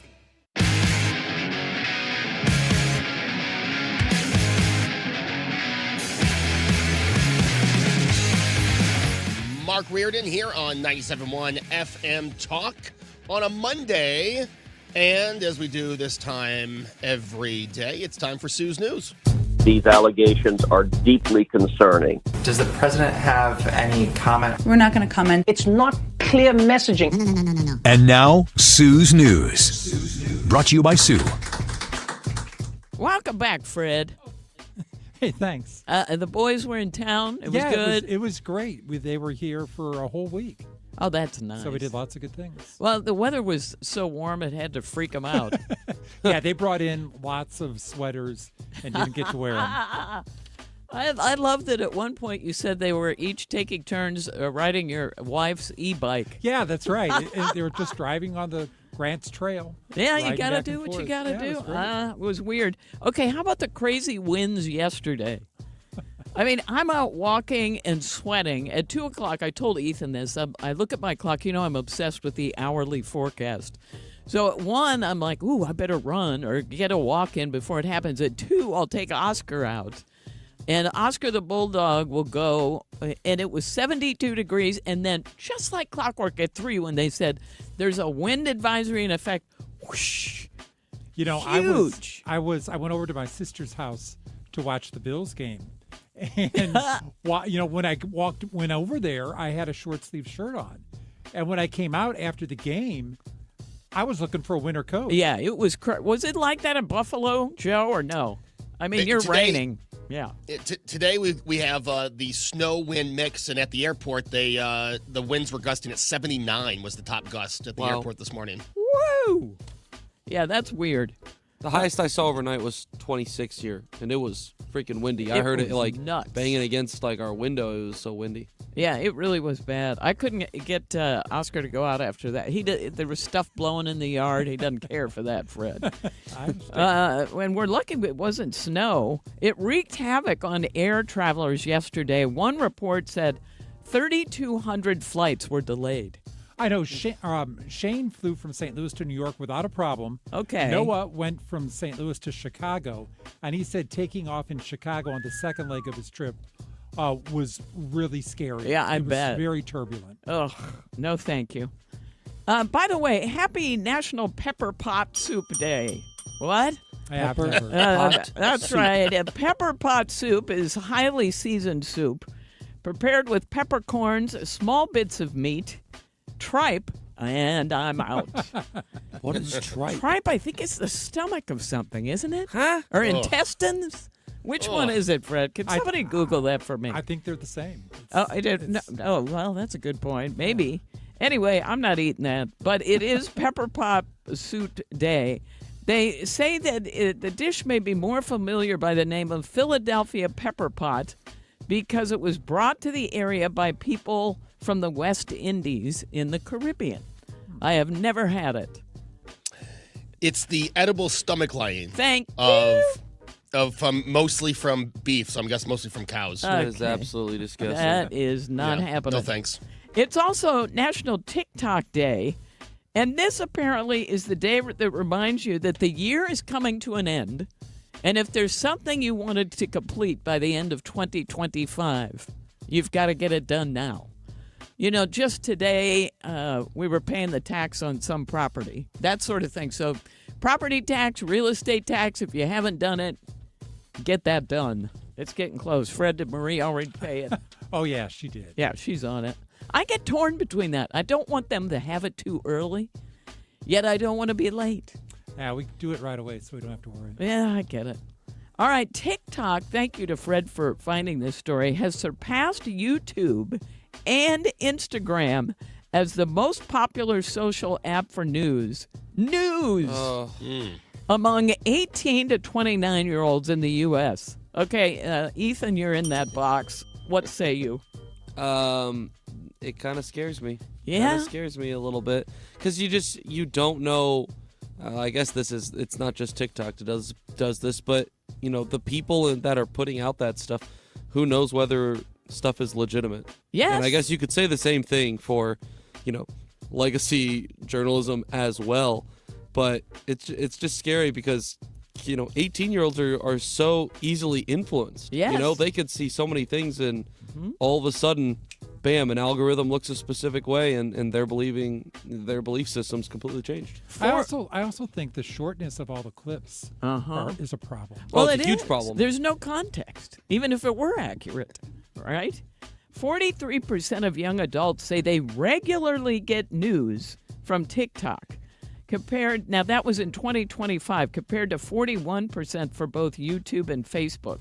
Social media is the top source of news for 18 to 29-year-olds. 76% say they often or sometimes get news from social media.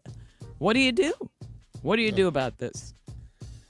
I'll tell you, I've been on TikTok. I've never seen a news story on TikTok. I've seen a what lot of does interesting that stuff. Mean? Yeah, but that's probably because you aren't interested in whatever that feed is, right? You have to look up otters and then get all otter videos or whatever. Yeah. I mean, I'm not an active regular user on TikTok, but you know, every now and then someone sends me a clip and I click on it, and it's never news. I'll tell you that. Yeah, no kidding. Young people on TikTok consume news through commentary from news influencers and user-generated videos tied to current events, not just traditional news outlets. And I think the influencer thing is it's just a free-for-all. Yeah, and obviously there are people out there that, you know, I think it is good that it's heading in this direction because it isn't solely with, you know, the CBSs, the NBCs, the ABCs of the world. The problem is that there's also an opposite extreme of that where people can just kind of say what they want and all of a sudden they build a little bit of a following and you know it's the same exact thing on the opposite end of the spectrum. It's not good. At 2026, of course, I'm changing topics. is America's 250th anniversary. I kind of love this. So during the ball drop in New York City at midnight on New Year's Eve, they're also going to release a bunch of red, white, and blue confetti in Times Square. Nice. So if you're out there, they'll do that at 4 minutes after midnight. Sorry, crowd. They'll do the ball drop and then a whole big bunch of confetti. And I thought, well, that's impressive since it's in New York. I think the rest of the world's like, wait, you still want to be in America? I'm not sure. Yeah, crowd's not very patriotic. No. And this is a collaboration with One Times Square and a nonpartisan group called America 250. So that kind of gave me hope today. Oh, and it sounds like the ball itself will have some sort of fancy design. So if you can stay up that late, that will not be me. Sue, 11 o'clock? Yeah, we have the next day off. Ethan, Come on, 4:45 every morning. Yeah, I'm dead by then. And a second ball drop in Times Square scheduled for July 3rd this year. So they're going to do another one for, just before the 4th of July. I like that. That gives me hope for something. Yeah, unless Mondani puts an end to it. Like, we're no longer... Right. Well, we've taken the funding away from that. That's why the fact that it's from One Times Square, but also a nonpartisan group called America 250, there may be hope that will actually happen. All right, 3,000 Americans were polled. The top thing we want to do on New Year's Eve is, Fred. Stay home. That is correct. Stay home and watch Netflix. Joe, are you too old to go out? What's the scene? Oh, yeah, I mean, I've done everything that you could do on New Year's Eve. And yeah, I mean, a few years ago, my wife and I fell asleep 3 hours before it was New Year's. So Yep.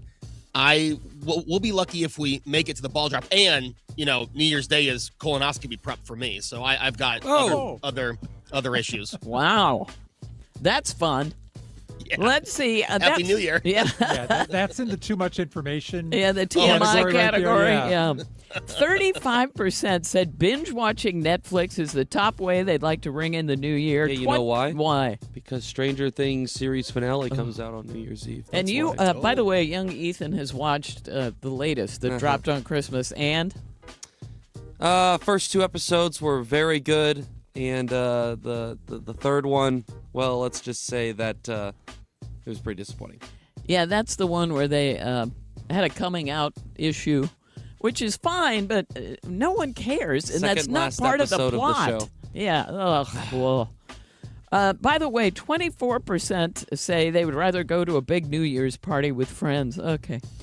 And number 3, get some sleep. I relate to those people. And there is also number 4. This is just depressing. Scroll through social media on your phone. 10% of people said they'd like to spend New Year's Eve doing that. What? That 10% probably does that every day. Exactly. The remaining 11% said other as a choice or no preference. If you combine social media and streaming, it means almost half of us think staring at a screen is the best possible thing to do. I've always enjoyed game nights with family on New Year's Eve. I was never a huge nice let's go out and.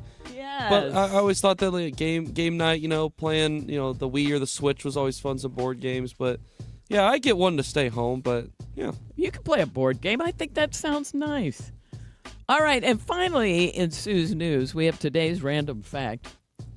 All right, this is my last Christmas one because I realize it's this week. Tinsel was invented in 1610 in Germany. And at one point in history, it was even made out of real silver or later lead foil. Don't be eating that. On the plus side, lead tinsel would not tarnish like silver. And that's why they used it for a while until they came up with the modern version. And that's it for Sue's News.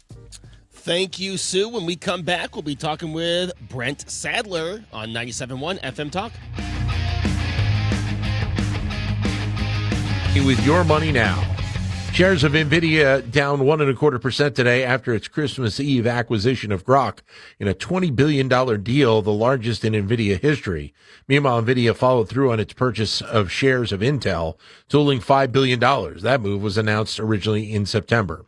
Lululemon shares up 1.75% after the founder of the athleisure company, Chip Wilson, announced he was launching a proxy fight in an effort to remake the board of directors, this occurring while Lululemon is still searching for a CEO. If education debt is weighing you down, the option of discharging it through bankruptcy is becoming a path with greater success. Research by the American Bankruptcy Law Journal says the success rate of such a move is up to 87% now. That rate was 61% in 2017. Stocks were lower to start the week. The Dow Industrial average down 249 points at 48,462. The Nasdaq off 118. The S&P 500 down 24. That's your money now.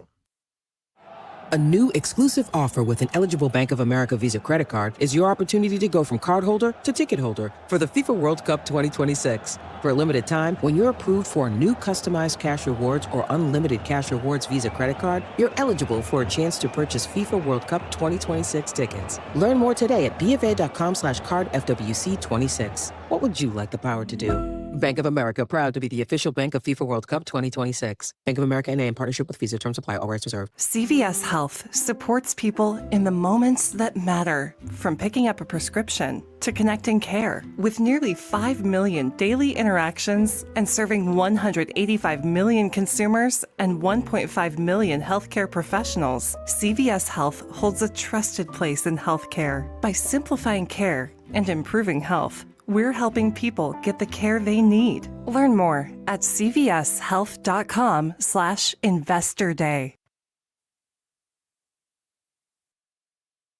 Are you thinking about selling your house in 2026? Well, how about still thinking about selling your house in 2025? And I say that because I want to talk about the Gelman team, Mark and Neil Gelman. They're friends of mine. They're great realtors here.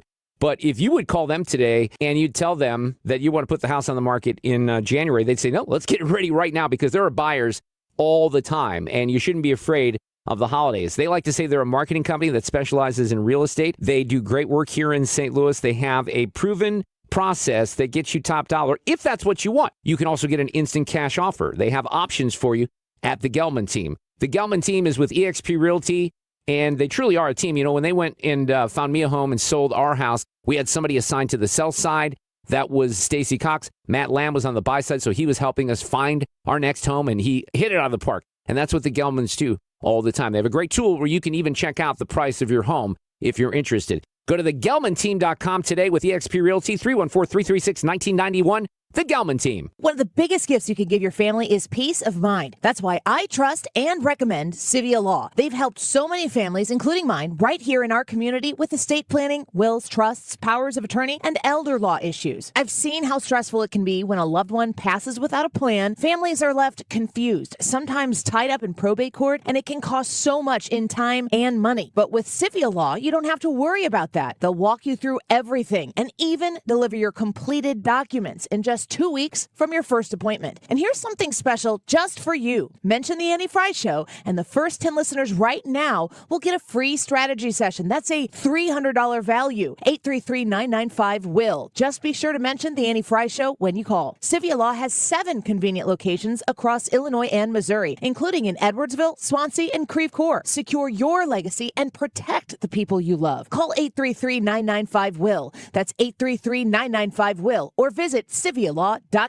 It's time for a $98 furnace tune-up. The time is 4:33. This time check sponsored by Jerry Kelly Heating, Air Conditioning, Electrical, and Plumbing. For details and a list of all station contest rules, visit www.971talk.com/rules. From the gateway city to the front lines of freedom, 97.1 FM Talk, St. Louis Conservative.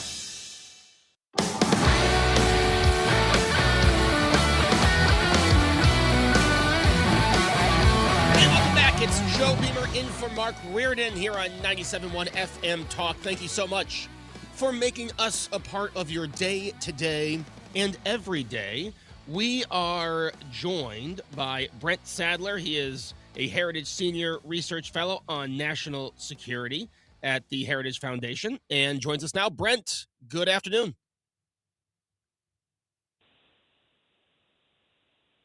Hello. Yeah, hey, can you hear me? Hey, Brent. Yeah, sorry. I think that was on my end. Brent, we've got a lot going on, and I want to start with the Trump-Zelensky meeting. President Trump met with Zelensky. They had a press conference. He then spoke with Putin of Russia. Where are we in this conflict, and what to expect in the next few weeks?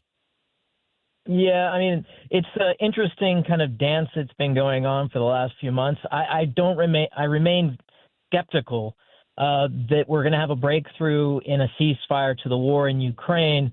And clearly, both sides, the Ukrainians and the Russians, still have a lot of fight left into them. But there's a few things on the battlefield that make me very suspect that the stability of that front line is very brittle. But it could go either way. In the meantime, there hasn't really been a change on the pressure on Putin to really kind of compel him to kind of come to the table. Zelensky seems willing. It's Putin's the party that's not really willing to really, in true good faith, enter into ending this war at this point. As this continues, I mean, does this put people outside of Ukraine at risk? I mean, could Russia be expanding?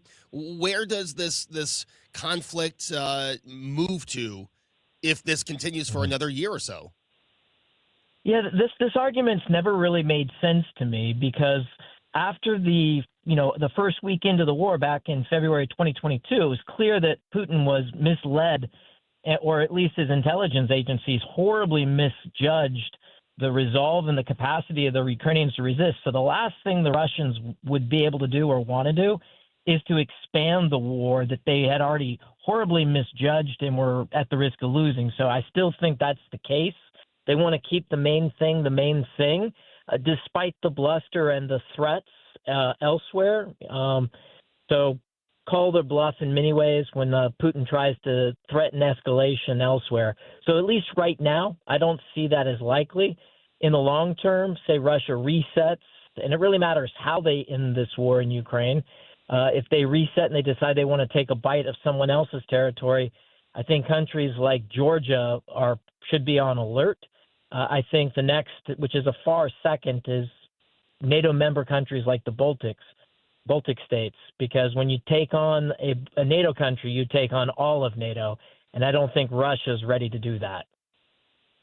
And when it comes to Ukraine, I mean, there's no way, if this conflict goes on, if the conflict ends, I mean, there's just certain pieces of land that Russia will never give up, right? That it's a non-starter if you're talking about certain conquered, in their words, conquered land. Yeah.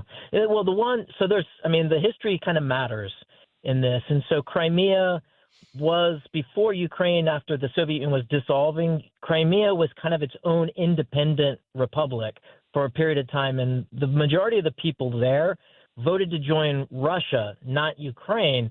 But in that 1994 deal, Ukraine was kind of formed and reasserted as what we know the borders officially ever since, to include Crimea. But the people in Crimea had voted differently to go to Russia. I think Crimea is beyond Ukraine's ability to take militarily, even if they wanted to. The Donbass, which are the two states, Luhansk and Donetsk, there's been an interesting history there as well, where those two areas were part of Russia, Federal Republic, rather than Ukraine, if you go back to Khrushchev's time. So those three states, Crimea, Donetsk, Luhansk, I could see those being very hard for for Putin to give up. But the other places like Zaporizhzhia, Kherson, these, I think, Putin says he's annexed them. I think this is a place where the Ukrainians have a much stronger case, both militarily and also historically, to push back on. It's not to say that tomorrow they have a ceasefire. They don't have to acknowledge any of this border. They just stop the fighting where it is.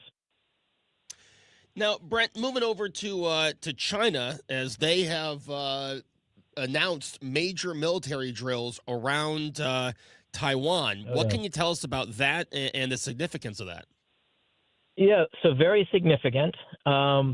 It doesn't appear to be a response to arms sales to Taiwan, which very large package was basically pinned about 2 weeks ago. Normally, when the Chinese are going to make a political statement with their military forces, it's about 3 to 5 days after the offending incident, and the Chinese go out of their way to make a lot of public statements as to why they're doing it. That's not the case on this. Of course, it's also been cover for them to continue to perfect their war planning and to train their military for a blockade and subsequent invasion of Taiwan. This looks exactly like that. Again, no surprise. They've been doing this at scale since August of 2022.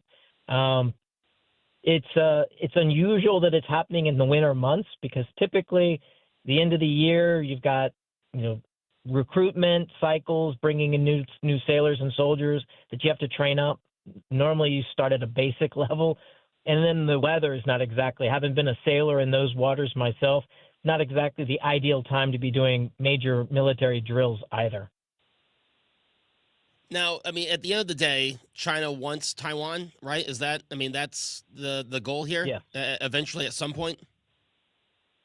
Yeah, I mean, the reality is on this, and I think Beijing is realizing it, that there's not going to be a peaceful, absorption of Taiwan into mainland China. The people in Taiwan have seen what the Chinese Communist Party is about, and they don't want anything to do with it.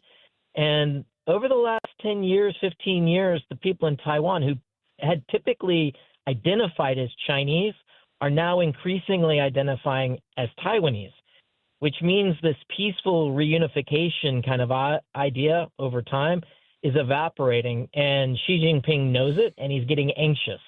And that means more likely for a military solution. Where does the United States play a role in this? As we know, the last administration wouldn't say that Taiwan was its own independent land. Where does the current administration stand, and where, if America would get involved?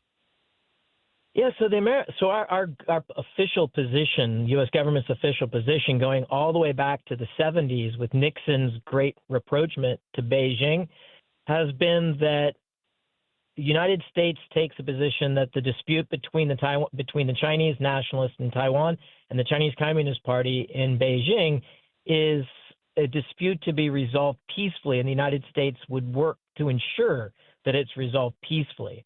And so we don't recognize Taiwan's independence, but at the same time, we want this civil war that's been ongoing. That's what's actually the state of affairs. To be resolved peacefully, and we'll arm Taiwan to ensure the military balance to that effect. So we don't have to take a side on Taiwan's independence or not, but if China decides, the Chinese Communist Party decides to attack, they will have invalidated all of the understandings that go back to 1972, 73 timeframe with the Chinese Communist Party. And at that point, I'd say independence might be on the table for the U.S. to back. Very interesting. I feel like this is a dispute that doesn't get the attention of a lot of other overseas disputes. In Asia, it is the most important, and it's very well discussed and covered. But yeah, here in the United States, it's kind of it's like the dog that's not barking, and until it actually starts, it's easy to not be aware of it. But a major war, like on the scale of World War II scale, we're very close to that in Asia, and it's to our detriment that we're not paying more attention to what's happening around Taiwan. So hopefully these massive exercises that the Chinese are doing right now around Taiwan will be another learning education and reminder how dangerous and how tense things are in Asia right now. And it does affect Americans directly, economically, and also there's 50 to 80,000 American citizens in Taiwan living or visiting at any time. So if the Chinese Communist Party decides to take a shot at the Taiwanese, they're going to kill a lot of Americans. And I think we're in the fight politically, whether we want it to be that case or not. Hey, Brent, thank you so much for joining us. Yeah, thank you for having me. That is Brent Sadler, Heritage Senior Research Fellow on National Security. When we come back, we're talking with KSDK Sports Director Frank Cusumano. It's Joe Beamer in for Mark Reardon on 97.1 FM Talk. Traffic from the 97.1 FM Talk Traffic Center. We've got a stall reported northbound 270 at Highway 21 at Tesson Ferry. The left exit is closed, the left shoulder through there. But for the most part, we look good. I mean, there was a stall earlier. It was southbound 270 just before 44, but they got that one moved off to the shoulder. So the volume we have is extremely light. 70 looks great out of downtown. Southbound 270, just moderate volume south of 44. And if you're headed into Illinois, no delays on the bridges downtown. We really do look good at this hour. I'm Sue Thomas, and that's traffic on 97.1 FM Talk, St. Louis Conservative.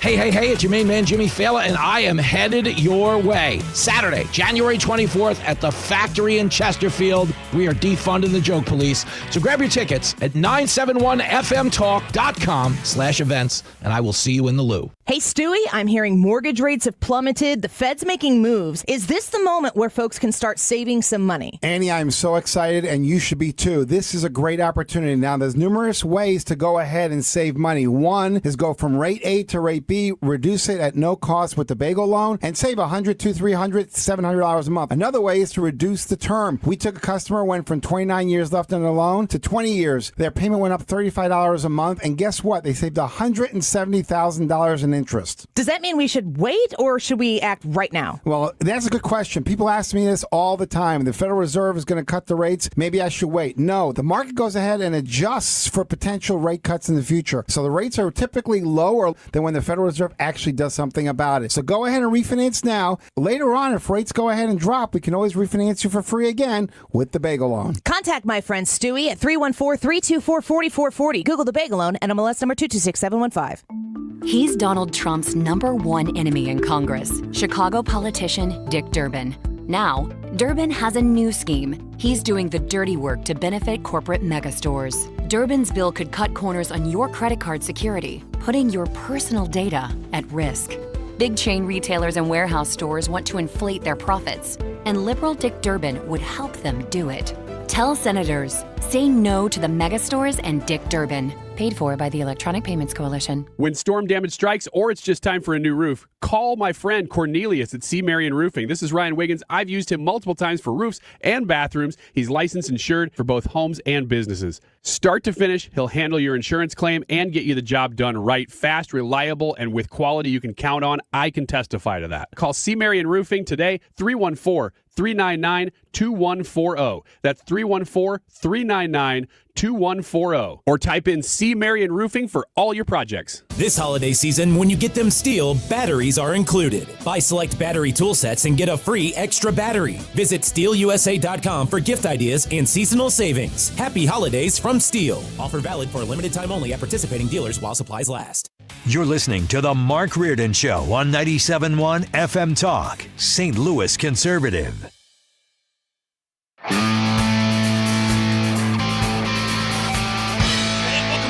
Final segment of the second hour. Joe Beamer in for Mark Reardon.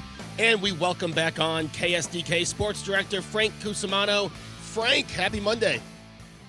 Good to be with you. I know I'm doing a little better than you because you got to watch that Buffalo Bills painful loss. It was so exciting down the stretch.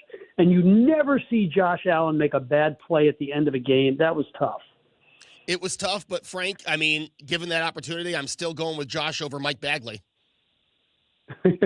Yes, I would not argue. Yes. Yeah, and I was telling them I'm dry. I finally dried. The only thing still wet from the game are my gloves. I got to throw those in the dryer when I get home. But now, was I just imagining it on that final drive? Did it almost stop raining for just a little stretch? It did. The last like 2 minutes of the fourth quarter, we had a lull in the rain, but of course, for the walk back to the car, Frank, it ramped right back up. But we did have a little bit of a lull. But you know that after Sunday, we kind of have a clear picture of what the NFL playoffs are going to look like, and we're just I think two teams are playing for 4 teams are playing for 2 spots this weekend. Yeah, and I'm particularly excited about the Sunday night game. I host a show on an NBC affiliate, KSDK, and that final game, Ravens and Steelers, I can't picture any right-thinking American not watching that game, to determine the final playoff spot in the NFL playoffs. Oh, my eyes will be on it. We look at the seeding, and it makes for exciting, right? We got the Panthers Bucks on Saturday. We got the Ravens Steelers playing for a spot. It's either in or out. But, the NFL's got to do something because the Bucks nor Panthers should be hosting a playoff game while the Niners or Seahawks are playing on the road. Yeah, it's a difficult call because you want to reward the team that wins the division, but this year you're going to have two division winners that don't need to be rewarded. But I see where you're coming from. As we move on, the Bills, it took them to the second half to actually do something yesterday. Missouri just could not get things going against UVA. It was a game of struggles in the Gator Bowl. And I got to tell you, Joe, it was unbelievable on how many things could go wrong on a single play. So it was 4th and 2 with the 2-minute warning approaching. And what they should have done is they should have let it go to 2 minutes, think about what they're going to do, and then run the play. So that was mistake number one. Mistake number two is the best player on their team and one of the best players in America, Ahmad Hardy, was not on the field for the 4th and 2. Okay, that's mistake number two. Mistake number three is Jamal Roberts, their second best offensive player, did not see the ball on a 4th and 2. That's mistake three. Mistake four is they allow a passing quarterback who's not particularly athletic to run the ball on the most important play of the game. Mistake four. And then mistake number five is that quarterback on a 4th and 2 goes out of bounds. Now, look, I know you don't want the quarterback to be hit, but when it's 4th and 2 and the game is on the line, you don't mind if your quarterback is smashed to smithereens as long as you get the first down. I mean, I don't know how many things can go wrong on one play, and it just kind of summed up the evening for the Mizzou Tigers at the Gator Bowl. I think you, Frank, just pretty accurately explained some of the frustration that Mizzou fans endured down the stretch there. What my question is for you is, we get another game where we see Matt Zollers, what he looked like. The Mizzou offense wasn't really able to do much. Zollers barely passing for over 100 yards. Where are you at on the direction in which the Tigers should take as far as quarterback next year? Do you think they will or should stick with Zollers, or do you expect them to do some dipping into the portal? Well, there's no way. There's no way you can say from here on out, Matt Zollers is our starting quarterback, and we'll go to the portal to get a backup. Yeah, Matt Zollers had a chance to control his own destiny. I mean, if he lit it up at the Gator Bowl, fine. Go get a fifth-year guy to back him up. But now you have to get every piece of every dollar you have and get the best player out of the portal to be your quarterback. There's no way you can go into next season with Matt Zollers as your starter and expect to win in the SEC. Now, I don't want to be critical of the young man. He's only 18 years old, and he may be fine when he's 21. But there's just not many true freshmen or even like second-year quarterbacks thriving in the SEC. Frank, obviously tonight I came to work decked out in Sabre stuff, so we have to talk about the Blues hosting the red-hot Buffalo Sabres, looking to make it 9 straight. What are you looking for in this game tonight? Well, the good news is the Blues are playing their best hockey. I know they're running into a Sabres team in a groove, but I like what I've seen out of the Blues in the last couple of games. They had a really nice victory on Saturday night against an equally hot Nashville team. And you have a good player named Pavel Buchnevich, who has not played well all season, now starting to feel it. He had 2 goals. This would be a big moment for the Blues.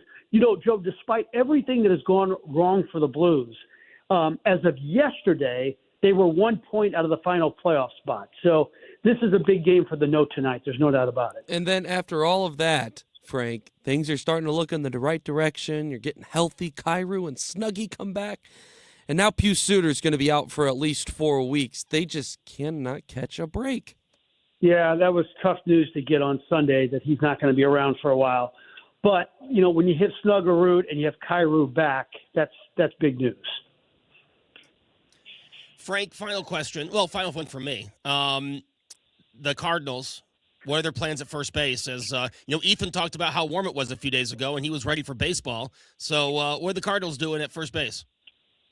Well, I don't think it's a big move here. I mean, it's going to be Alec Burleson, who is really a terrific offensive player, and he works like a dog. I think he can be fine at first base. The problem is if you move him to first, then you either have an opening in left field at a DH, And if you look at that Cardinal roster right now, there's just not enough hitters.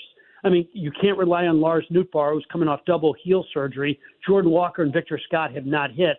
So, I mean, you're losing a really good offensive player in Wilson Contreras. So they're going to have to find – and he said – Chaim Bloom said on Sports on a Sunday Morning on KMOX yesterday, we need to find another bat.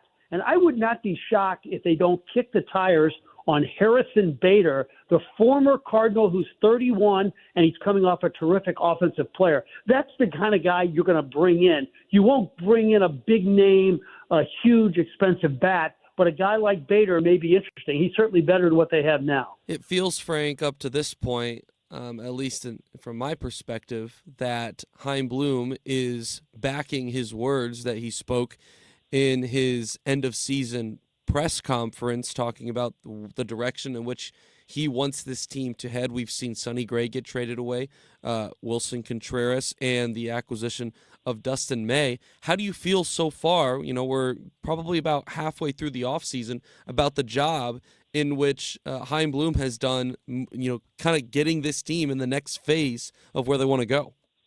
Well, here's the painful reality that St. Louis fans have to realize right now, that if you were to keep Sonny Gray and you were to keep Wilson Contreras and Nolan Arenado and maybe Jojo Romero, you would be under 500 next year with no hope, because those guys would eventually be leaving and you'd get nothing in return. So next year, you're going to be under 500, but you're going to have hope because you are stockpiling the franchise with prospects. And, you know, Brendan Donovan's going to yield a nice return. We got good value for Wilson Contreras. I think you'll get good value for Jojo Romero. So why not be under 500 with hope as opposed to being under 500 with no hope for the future?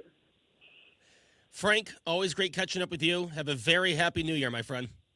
Okay, guys, take care. Thank you so much. That is Frank Cusumano, KSDK Sports Director. When we come back, we'll be talking with Brad Young. It's Joe Beamer in for Mark Reardon on 97.1 FM Talk. Traffic from the 97.1 FM Talk Traffic Center. Very few issues on the roads tonight. There is a stall reported, and it's westbound 70 just before 5th Street.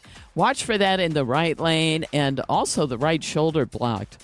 But it's really not causing a delay. There was a stall northbound 170 past Ladue Road. That's on the right shoulder. A bunch of stalls on the shoulder. There was one westbound 70 past the Rock Road. But traffic is just light. So if you're on southbound 55, it looks good. We're quiet through North County. The Missouri side looks great, but so does the Illinois side.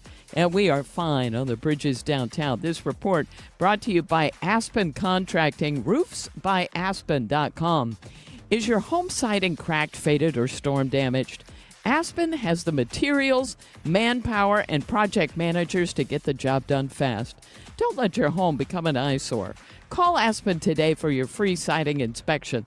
636-465-1696. I'm Sue Thomas with traffic on 97.1 FM Talk, St. Louis Conservative. Hey guys, it's Mark Reardon for Game Day Men's Health. I want you to make an appointment this next couple of weeks. You have time. You have time off during the holidays. There's no excuse. And even if you don't do it now at Game Day Men's Health, the appointment is 1 hour. So even if you have to schedule it for after the holidays, you won't have to take any work off. So Matt Lawrence has a great team in Chesterfield right there at 6440 and Olive and Clarkson. And they can give you a free testosterone and PSA test and come back with results and a game plan for you within all of the hour appointment that you're going to make. So they do it all within that hour. They offer discounted pricing and priority scheduling for first responders, active duty, and vets. That's important. You have medical weight loss. You have testosterone and PSA. You have peptides, which are really blowing up right now. I'm learning a little bit about that. They're experts at Game Day. They know everything about peptides. They'd love to take great care of you. And again, it's a free visit to get you started. What have you got to lose? GameDayMen'sHealth.com. They're located right there at 6440 and Clarkson and Olive. There's a location in O'Fallon, Missouri. The website, GameDayMen'sHealth.com. If you're considering an annuity as part of your retirement plan, we need to talk. Hi, I'm Bob Stockdale, Senior Vice President Investments with the ClearPath Wealth Management Group at Stifel and host of On the Money, Saturday mornings at 11 on 97.1 FM Talk. Annuities can be a useful tool for some retirement investors, but not all annuities are created equal. Every week, we meet clients who own complex annuities that don't suit their needs and, in some cases, actively undermine their retirement plan. Before you purchase an annuity, get a second opinion from the ClearPath Wealth Management Group at Stifel. Requesting a consultation is free of charge. To request a free consultation, contact us at clearpathinvesting.com. That's clearpathinvesting.com, or call us at 636-695-2650. That's clearpathinvesting.com or 636-695-2650. Stifel Nicholas and Company Incorporated, member NYSE and SIPC. KFTK FM Florissant from the Kaufman Townsley St. Louis's Injury Lawyers Studio. Call 314-777-7777. That's 314-777-7777. They're on the same page. I'm Kathleen Maloney, Fox News. That's the message from President Trump after meeting today at Mar-a-Lago with Israeli Prime Minister Benjamin Netanyahu. They discussed work on the Gaza peace deal. There's very little difference in what we're looking at and where we want to be, where we want to go. And so I just want to thank you for spending time. Speaking alongside the president, Netanyahu telling reporters he plans to award Mr. Trump the Israel Prize. In almost our 80 years, we've never awarded it to a non-Israeli, and we're going to award it this year to President Trump. This was announced formally over lunch by our Minister of Education. The Israel Prize is bestowed by the State of Israel and is regarded as the state's highest cultural honor.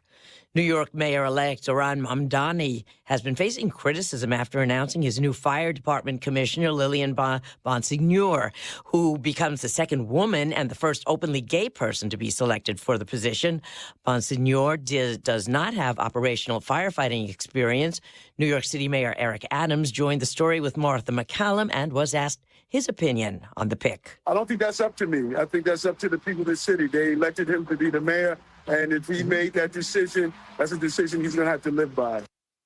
Elon Musk on Friday slammed Mamdani for selecting Bonsignor, saying that people will die because of this.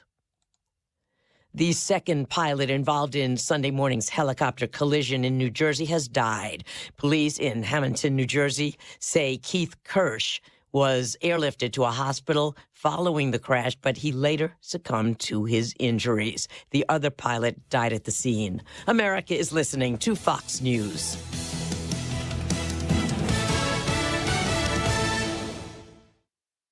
As a mom, comforting my family is what I do best. Vicks Vapor Stick provides soothing, non-medicated Vicks Vapors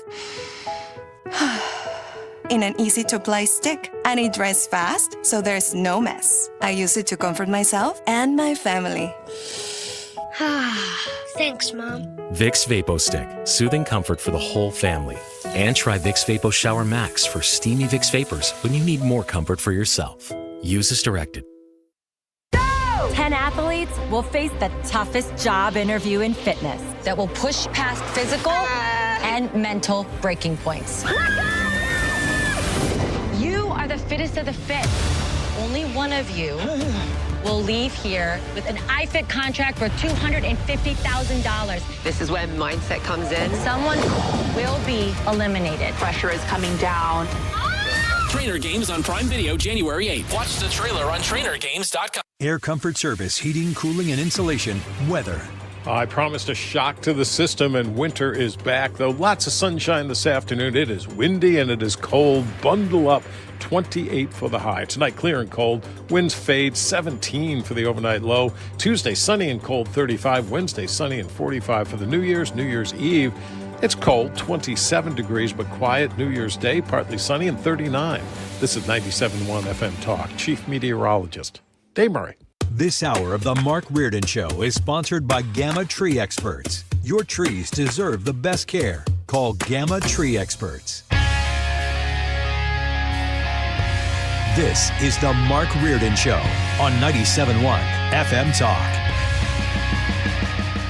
It is the final hour. Joe Beamer in for Mark Reardon here on 97.1 FM Talk. And we welcome back Brad Young. He's our legal analyst, our chief legal analyst here at 97.1, and partner with Harris, Young, and Kaiser. Brad, welcome back to the show.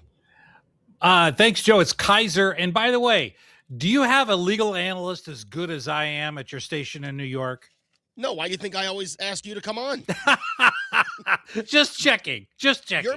You're my legal analyst in New York. Okay, great. I'm happy I have your number. That's great. You call me anytime, my friend. I appreciate that, and I promise not to butcher the name of the firm again. That's on me. Brad, before we get started, how was your holiday? You know, Christmas is a fantastic holiday.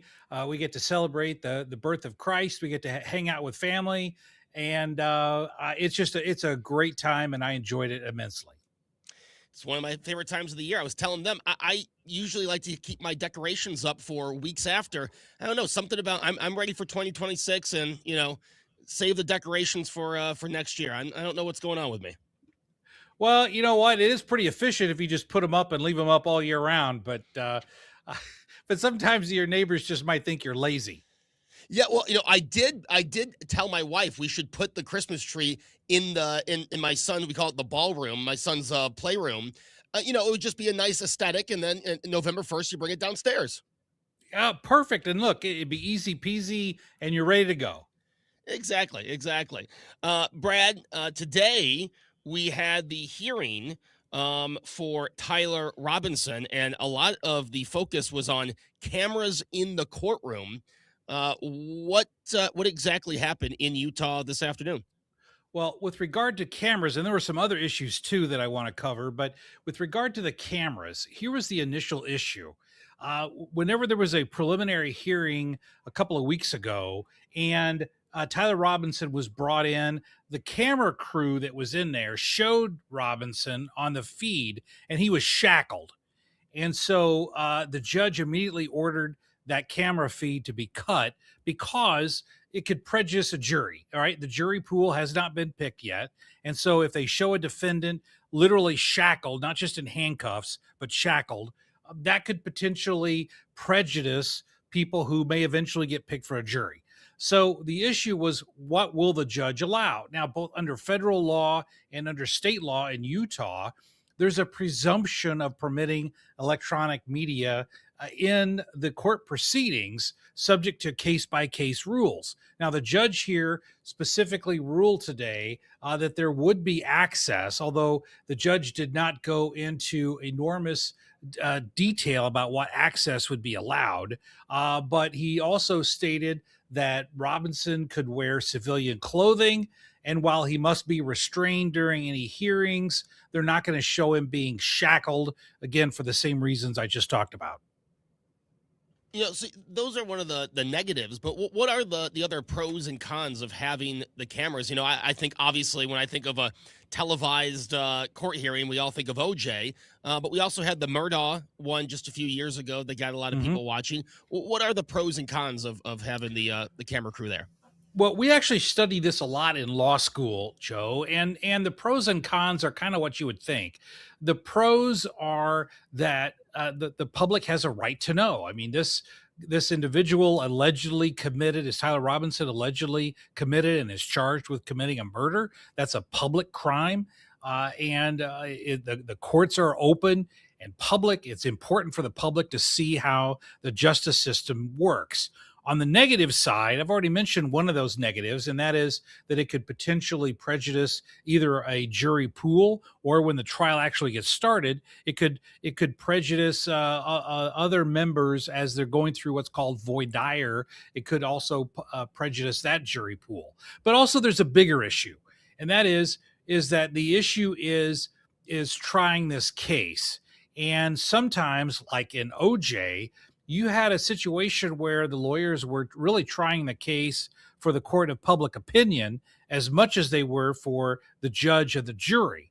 And sometimes that could be an issue. If the attorneys are too busy grandstanding for purposes of publicity, then either the prosecution or the defense might get short, a short shifted, as it were, when it comes to their defense or the prosecution, if the attorneys are just basically trying out for next year's reality TV series. Yeah, one thing I think could also be a negative, Brad, is you kind of you risk making the murderer or the alleged murderer at this a celebrity, and that's the last thing you want to do in a case like this. That's true. But thankfully, there are both state and federal laws that prevent criminals, once they're convicted, or if they're convicted, it prevents them from profiting on their crime. So, for example, OJ couldn't sell a book about the crime because he was already in the civil court. He was convicted. He wasn't convicted criminally, but he was, quote, convicted in the civil case. But so defendants cannot profit off their crimes. But yeah, we do risk creating a celebrity out of these people. But I think the more important factor is, number one, is the defendant's rights, or his or her rights, being impacted by the publicity? And number two, does the prosecution or the defense suffer because of the cameras in the courtroom? Those are the big interests that are having to be weighed when we're talking about cameras in the courtroom. Brad, you said there's some other things at this hearing. I mean, the camera thing seems to be getting the attention, but we found out some other things. We did. There was a transcript of a hearing in October. It was a closed hearing, and the media wanted the results of that closed hearing. Their argument was we're entitled, and the judge agreed with that. But the judge did order 246 words to be redacted, and also an audio redaction. We don't know why the judge ordered that to be redacted, but he did order that the transcript and the audio recordings be released subject to redaction. Again, we don't know why. Perhaps there was sensitive witness information. There was other sensitive information about people who may or may not be called as witnesses. We don't know exactly why, but that transcript and the audio recording will be released to the public. The judge said by next week, because of the holidays, that'll probably come out next week. And when will we see this hearing, another hearing in this case? What's the next step in the Tyler Robinson case? Well, at this point, Tyler Robinson hasn't even entered a formal plea one way or the other. So the next thing that I anticipate happening will be a formal arraignment where he has to plead guilty or not guilty. Now he's going to plead not guilty. But when you look at this, and this is what also I think is interesting here, Joe, when you look at the evidence against Tyler, it's pretty overwhelming. And so as I was looking through some of the evidence today, there's physical evidence. There's DNA on the rifle trigger. He had similar casings to what was in the rifle. There's also DNA on the stock of the rifle that was found at the scene. You also have text messages about his planning and his motive statements. He also had post-event conduct. He was trying to move the gun. He was discarding clothing. He was giving instructions to his roommate. He also confessed to his roommate. He confessed to his parents. So there's overwhelming evidence here against Tyler Robinson. And so if he gets convicted, he could either spend the rest of his life in prison, or the other question is that would the death penalty be, quote, on the table? Brad, I look at those text messages. I mean, to me, that's evidence enough. Where does that stack up in some of the evidence that you've seen? Oh, it's overwhelming, Joe. It's truly overwhelming. And so really the only thing that I could think of here as a defense would be some sort of a insanity plea, that he was somehow not in his right mind, but there's been no publicly reported evidence of him being treated either before or after the shooting. There's some issues about him becoming homosexual. Perhaps they could claim that was part of the process where he was losing his mind. Again, we don't know exactly what's being planned here, but the prosecutors have filed notice of intent to seek the death penalty. So under Utah law, murder is a capital felony. If he's convicted, there would be a two hearing process. In other words, he would have his trial first, and if he's convicted, then there would be a separate sentencing hearing, in essence, a second trial on the issue of whether he would be put to death for this crime, yes or no.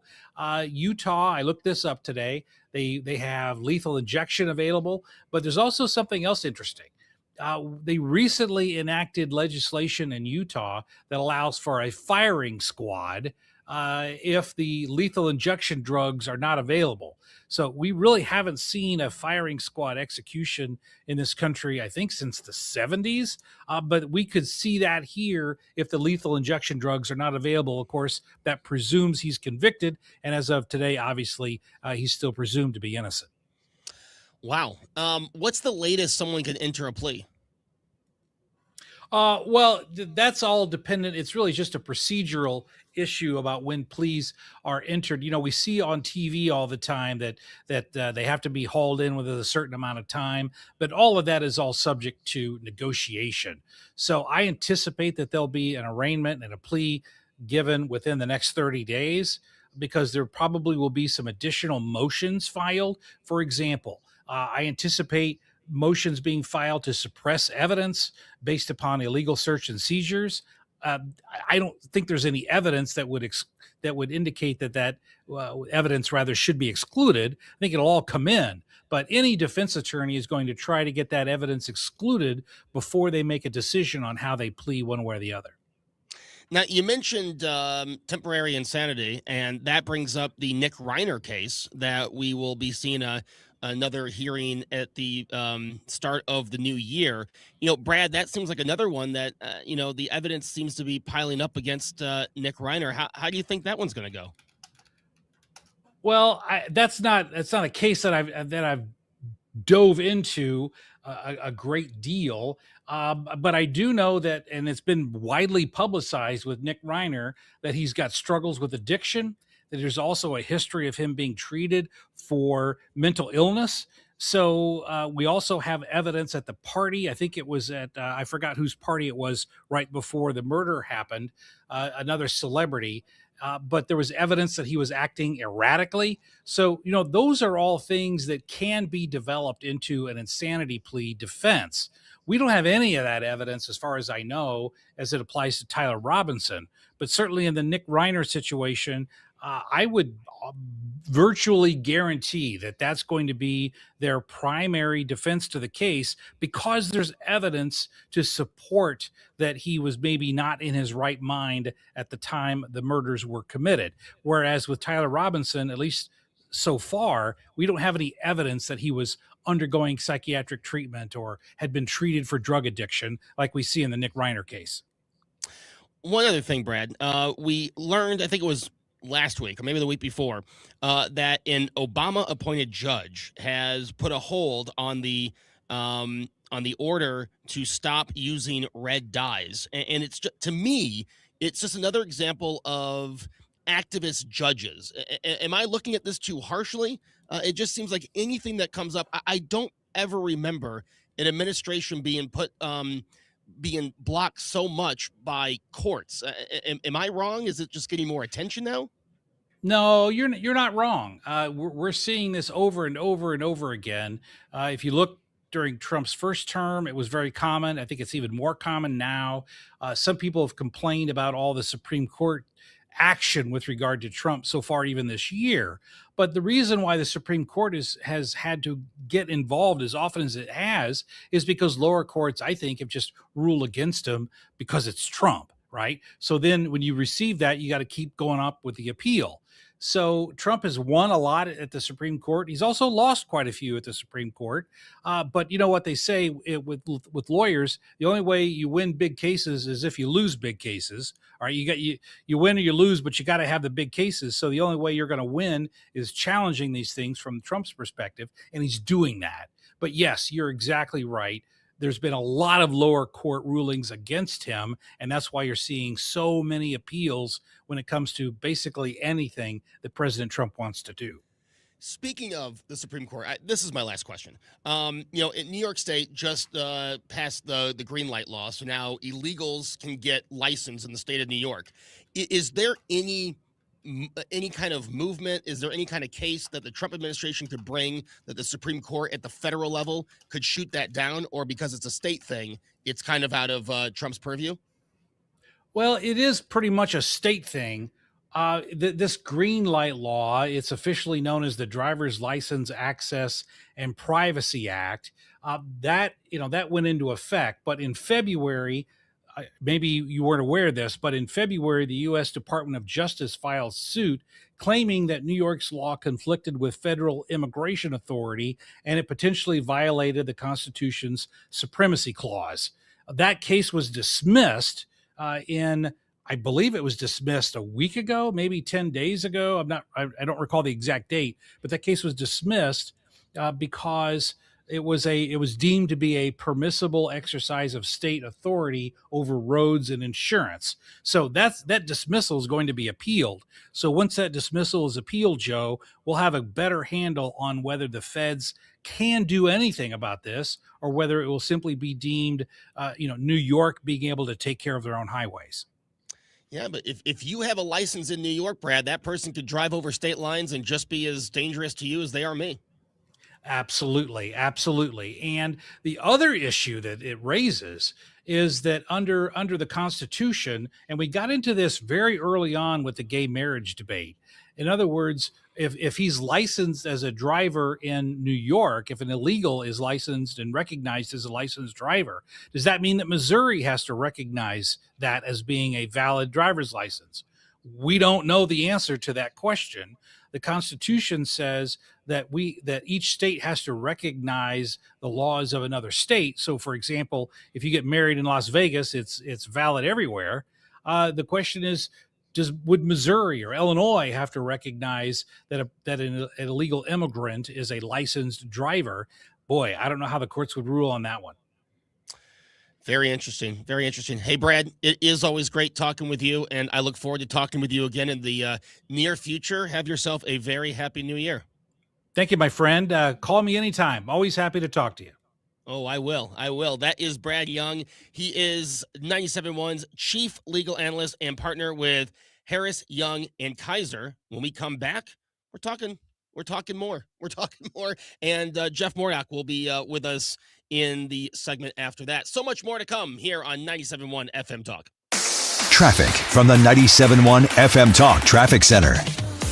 Still looking good on the roads. If you're westbound on 70, though, there's a little bit of a delay. We just have a slow go at the Blanchette Bridge. Then things open up. 64 eastbound, well, that's a little off the pace at Big Bend, but it looks fine at the Poplar Street Bridge. 44 westbound is good shape. 55 looks good, and we are quiet on the Illinois side in general. I'm Sue Thomas, and that's traffic on 97.1 FM Talk, St. Louis Conservative. Well, let's talk about your retirement and how Thomas Helbig, his nephew Bob Kershaw, and Bob's wife Tammy can help you into retirement. Because how much money are you going to have? How long is it going to last? It used to be $1 million in a 401k, you're set. That is not the case anymore. So let the Retirement Advisor Group build your own personalized structured income plan. I can promise you that when the calendar turns, we're going to announce some more seminars. Some people may be a little bit more comfortable doing these meet and greets and getting to know Thomas in a group setting. But you really shouldn't delay, which is why we offer you the opportunity to head right into the office one-on-one. It's a free retirement review. You'll get a copy of their latest edition book, Your Key to a Worry-Free Retirement. They've been helping clients retire with confidence for nearly 40 years here in St. Louis, and they'd love to share their philosophy, which is safely linking to the market to make sure you're not losing your principal. They'd love to share that with you one-on-one in the office. They're the official financial planners of this show, and Marks and Annie's as well. Go to retirementkey.com today. That's retirementkey.com for Thomas Helbig and the Retirement Advisory Group. Let's just face it, right? Your home should work for you, not against you. Hi, it's Kim, and if you've been dreaming of a new kitchen, bathroom, or a finished basement, now's the time to call Lakeside Renovation and Design. They're St. Louis's trusted experts in turning houses into dream homes. Just imagine this, a spa-like bathroom, maybe a chef-inspired kitchen, or how about a cozy basement perfect for some movie nights? Their team handles everything from design to installation so you can just sit back and enjoy the process. Visit lakesidearty.com today to start your dream renovation. At Gray Bar, we know your time is money. That's why our services go beyond parts and products. With kitting, pre-assembly, wire carts, and gray bar smart reels that keep you moving.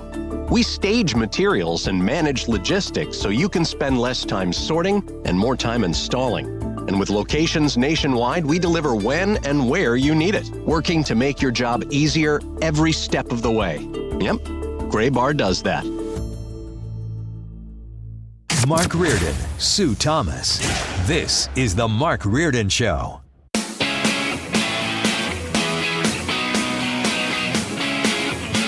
Hey, welcome back. It is Joe Beamer in for Mark Reardon here on 97.1 FM Talk. And great to be with you.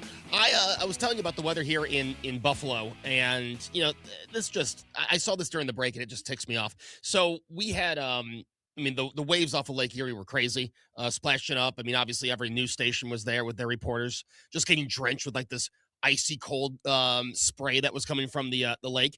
But there was a car that was parked on the water, right, like in the parking lot right on the waterfront with the windows down.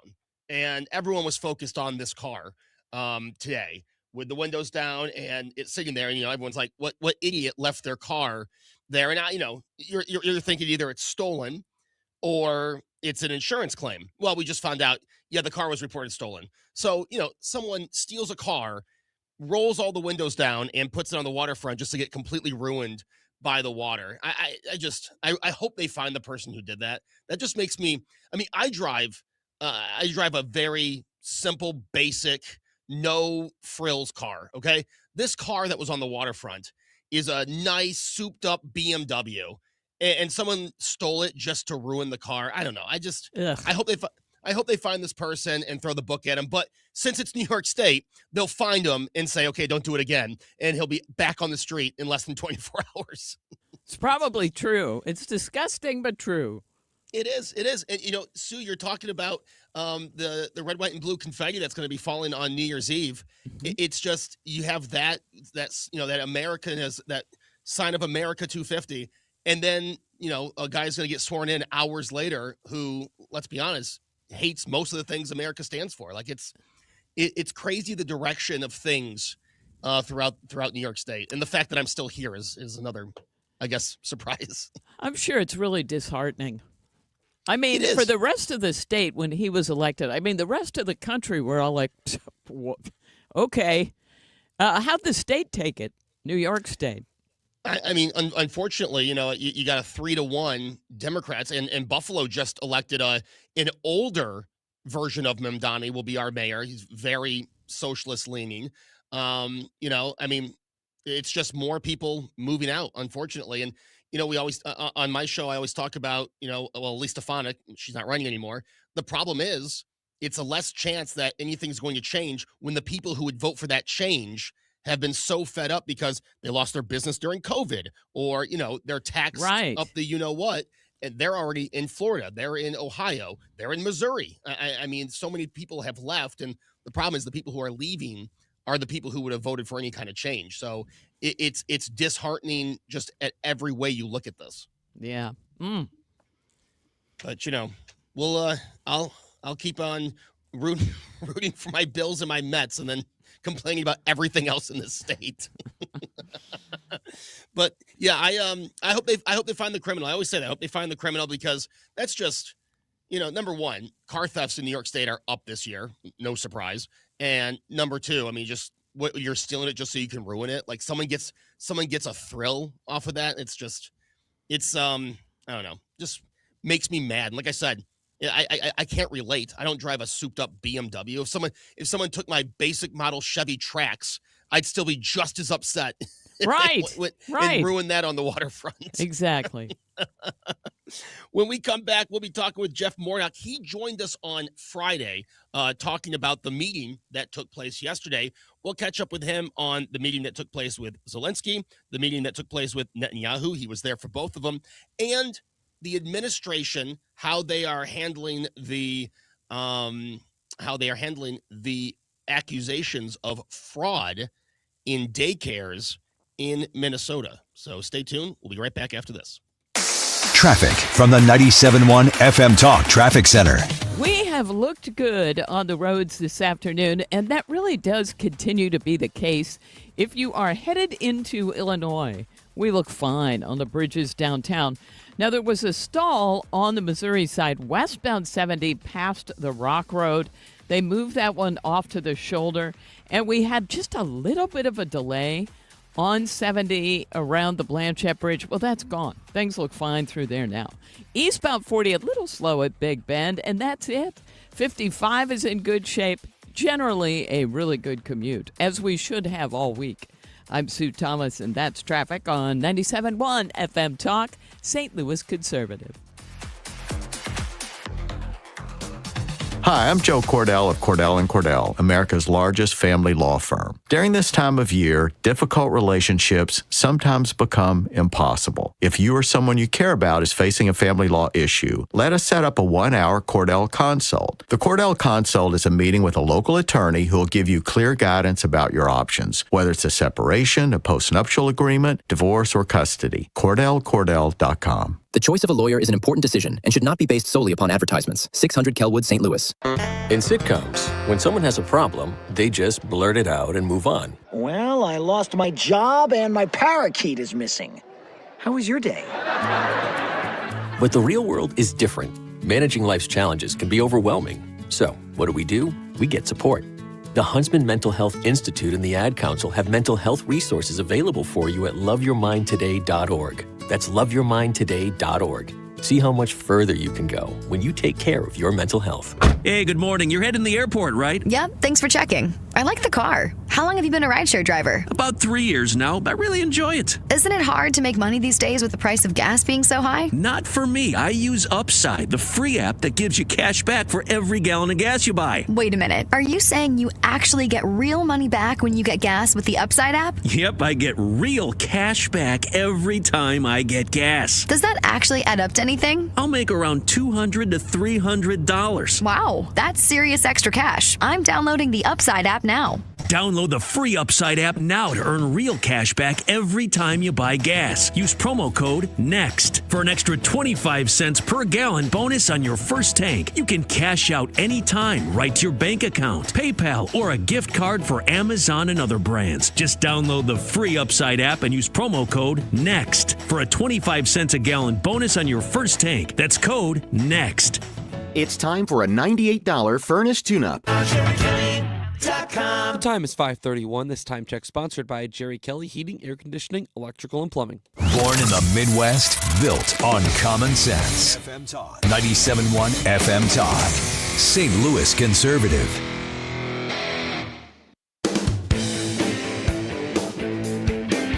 Joe Beamer in for Mark Reardon on 97.1 FM Talk, and we are joined by White House correspondent for the Washington Times, Jeff Mordock. Jeff, welcome back to the show. Thanks for, Thank you for having me. Happy New Year to you. Happy New Year indeed. And Jeff, on Friday, we talked about the preview of this meeting, and yesterday the president met with Ukrainian President Vladimir Zelensky. How did the meeting go, and what did we learn, if anything? Well, I think the meeting went well. They clearly got along. They clearly seemed like the relationship has evolved. Excuse me. My throat's a little sore today. It seems as if the relationship has evolved from that disastrous Oval Office meeting they had in February, which deteriorated into a shouting match. This meeting yesterday made it very clear that they feel that they're close on a deal for a peace deal for Ukraine, but there's a lot of issues that still need to remain. The president tried to download that by describing them as one or two thorny issues, but reality is they're much bigger than that, because for any peace agreement, you need to have Russian President Vladimir Putin agree to it, and he's given no indication whatsoever that he plans to agree with it, to agree to it. And if Putin doesn't agree to it, I mean, we're kind of still playing this back and forth. Has the president announced and made any statements of, what more America will do if Putin continues to tread water on this? Well, no, he hasn't. And that's kind of the interesting part, is there's not much we can really do to force Russia to come to the table. And Russia's given no indication. I mean, they continue. They had a very deadly drone attack on Kiev over the weekend. They've shown no sign that they're slowing down, and Putin won't even talk to Zelensky because he views him as illegitimate. So when you have the two sides not talking, that also does not bode well for either side in coming to an end to this war. So all eyes still on what, if anything, will come between this conflict between Ukraine and Russia. And today, you just witnessed the meeting with Trump and Netanyahu. Anything interesting come from that discussion?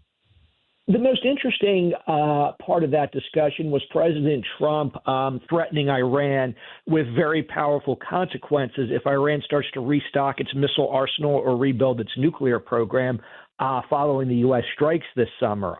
But what's interesting is the president would say, I've heard Iran is working to rebuild. From everything I've read, it looks like they're starting to rebuild, but then kept underscoring that this is also unconfirmed.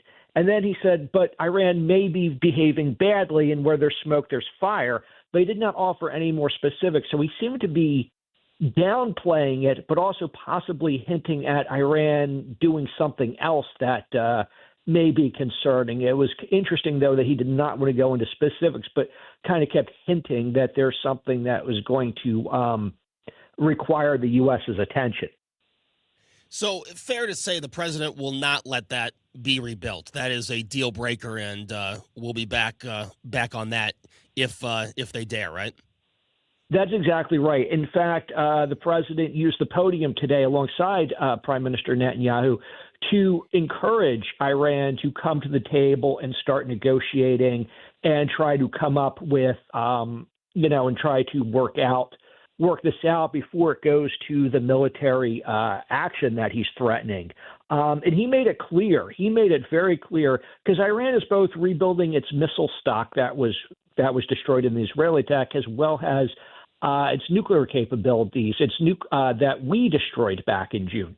And what I thought was kind of interesting is the president really made a point to delineate between the two threats, saying, well, if they're just rebuilding their missile stock, we will do something. If they're trying to revive their nuclear program, we're going to do something immediately. And he really made sure that it was clear that the rebuilding the nuclear program was the bigger priority. And then we also learned that the president's getting the Israel Prize. Netanyahu made that announcement. That's correct. And it really highlights how close these two men are. Even though there was a hint at some disagreement today, the two are incredibly close. And yes, the Israel Prize for Peace is the highest civilian honor Israel can award. And it is the first time in Israel's history that they've awarded it to a non-Israeli citizen. So, that's great news. I mean, that's the kind of recognition the president wants. And let's be honest, he's probably not going to get it from the Nobel Peace Prize people. So I'm glad to see other countries and other people rewarding him and pointing out what he's done in just 1 year when it comes to peace. And it's really interesting because you've seen that from Netanyahu time and time again. I mean, one of the requirements to be nominated for a Nobel Peace Prize is to have your nomination by a world leader. Netanyahu has nominated President Trump repeatedly for the Nobel Peace Prize and really pushing. I think if they can end the Ukraine war, if they can come up with a peace agreement and they can advance the Israeli Hamas peace plan to the second phase, I do feel as if the president has a even stronger case going into the next year. We'll see if the liberal bias of the Nobel Prize Committee dismisses that. But if he gets those two things done, it's almost going to be hard to deny him the award. Yeah, exactly. Jeff, has the president made any comments on the Minnesota fraud that we heard Kristi Noem talk about? Has the president said anything on this? He has not. It's interesting. The last 2 days, he's been focused squarely on Israel and Ukraine. The only time he's really moved on from those comments in the last 2 days was to talk about his criticism of Jerome Powell and repeat how much he does not like Jerome Powell, and that they're considering a lawsuit against Jerome Powell for mismanagement for the cost overruns of building the new Fed headquarters. So very interesting. I'm guessing in the next few days he'll have to comment on this, because this Minnesota fraud thing, now we're learning that one of the daycare centers has been closed, that Minnesota, admitted that it's closed. I would imagine this is probably going to be one of the early things he talks about in 2026. I would have to think so. Scott Bessent is opening up an investigation into this, and he's the one leading the investigation. So at some point we will get some kind of result from that investigation. But also what's interesting is we're now starting to see that this fraud case is seeping into Ohio. And, there's been some allegations, unproven yet, but still allegations that similar types of fraud has been committed in Ohio. And as we go through the blue state of Minnesota, I want to, my home state here of New York. I talked about this with Brad Young earlier in the hour. The case for against the green light law was dismissed. I have to imagine that the administration is going to appeal that and try to put a stop to New York State giving illegals driver's license. 100%. And I think that'll be one of the top priorities that we see from the administration once the calendar turns to 2026 and he gets back into office. I know from what I've heard from the White House, the three big things coming out in the first week are going to be more ways to sort of crack down on how sanctuary cities are helping immigrants. That could be on the table. Also, getting his nomination for the Fed Reserve Chairman out there. And also he was supposed to do it here in Monologue, but does not look like that's happening. Have the insurance companies come in. The insurance companies have sort of held out on his most favored nation price plan for prescription drugs to come down and try to get them on board with his plan. We haven't seen that yet, but that is also another big priority when the new year, once the clock hits midnight on January 1st. Well, I'm hoping, Jeff, maybe you or someone can get a question to the president and point out that the governor of New York, when she was the Erie County clerk about 2 decades ago, when Eliot Spitzer wanted to give license to what they call undocumented people, Kathy Hochul, Erie County clerk, said, "There's no way I will do that." How has her plan changed so much now to where she's the one advocating for it? I'd love to get the president's thoughts on that. And it just shows, in my opinion, it just shows the Democrat Party. If Trump says it, they will find any reason to go against it. Oh, yes. And the president has called them out on that repeatedly. But yes, and that's one of the problems. I think we talked about this last time I was on, Joe. We talked about how the Democratic approval rating is so poor. And it goes back to what they stand for is whatever is being against whatever Trump stands for. They don't really stand for anything beyond they just don't like Trump. And I think that's really, voters are recognizing that. Yeah, tough platform to be, hey, if Trump's for it, we're against it. Eventually Trump will not be the president. There will be a day where he is termed out and your platform's still going to be all against Trump. I mean, it doesn't seem like there's much long vision in that attempt or in that strategy. Well, not only that, but rule one of politics is you want to give voters something to vote for, not something to vote against.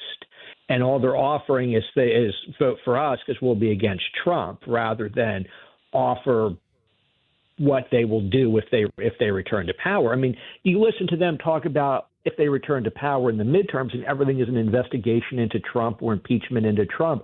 There's no real plan to tackle affordability, even though they talk about it incessantly. It's all these investigations they're going to launch into the president.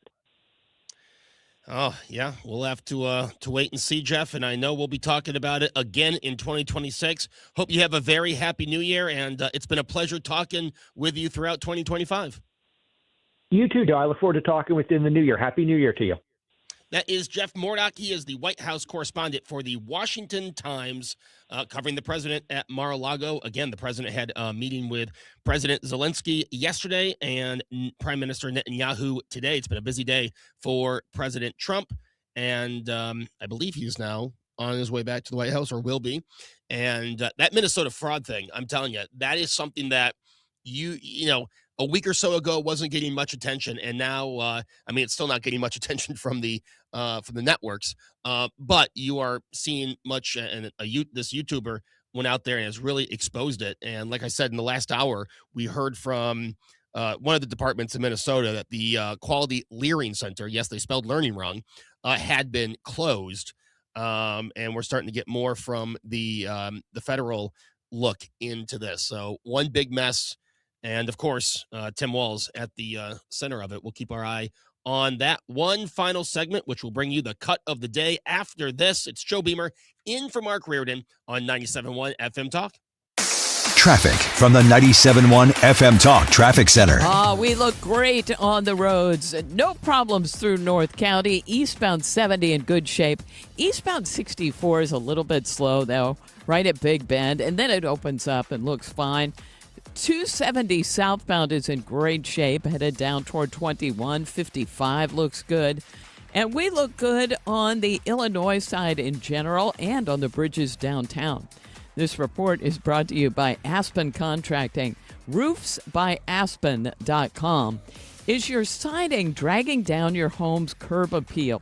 Aspen Contracting can transform your house with new siding. Fast, efficient, and built to last. Don't settle for an eyesore. Call Aspen today for your free siding inspection, 636-465-1696. I'm Sue Thomas, and that's traffic on 97.1 FM Talk, St. Louis Conservative.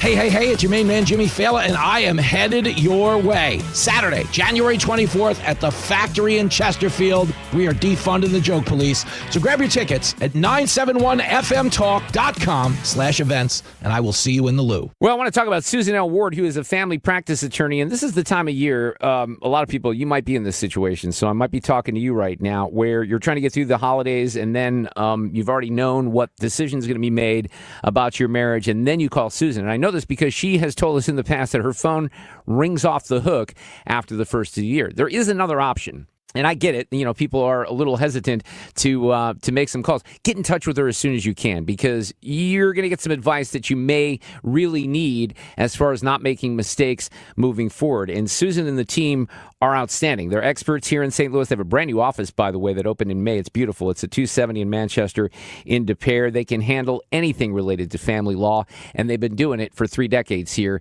in St. Louis. So check out Susan L. Ward. Tell them that we sent you along. If you would do us a favor, they're great sponsors. 314-783-9400.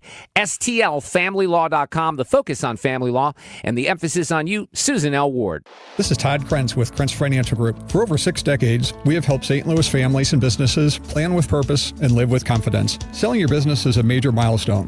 Before and after the sale, our role is to help cut through complexity and create a clear financial strategy focused on your legacy. We often coordinate with your attorney and CPA to ensure everything is aligned so your plan not only fits today, but continues working for you in the future. Your goals, our mission. Start today at kfgadvisors.com. Securities offered through Raymond James Financial Servicing. Member FINRA/SIPC. Krentz Financial Group is not a broker-dealer. The colder weather is here, and my friends at Hanson's Tree Service want to offer you a 10% winter discount for all tree care scheduled between January and March of next year. Mark Cox here. Call now. Get your spot secured. Also, when it comes to winter plant health care, it's a great time to get one of their arborists over. Have them to prescribe the best treatment options for your trees during the fall and winter season. Tell them you heard Mark Cox talking about it. Schedule your appointment today at hansonstree.com. If you want thick, healthy, gorgeous hair, then you need Hair Volume from New Nordic. Available as a tablet or delicious gummy, Hair Volume is available online at Amazon and NewNordicUSA.com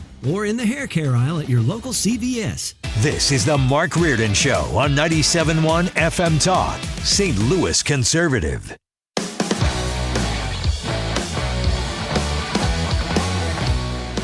Final segment here. Beamer in for Mark Reardon on 97.1 FM Talk.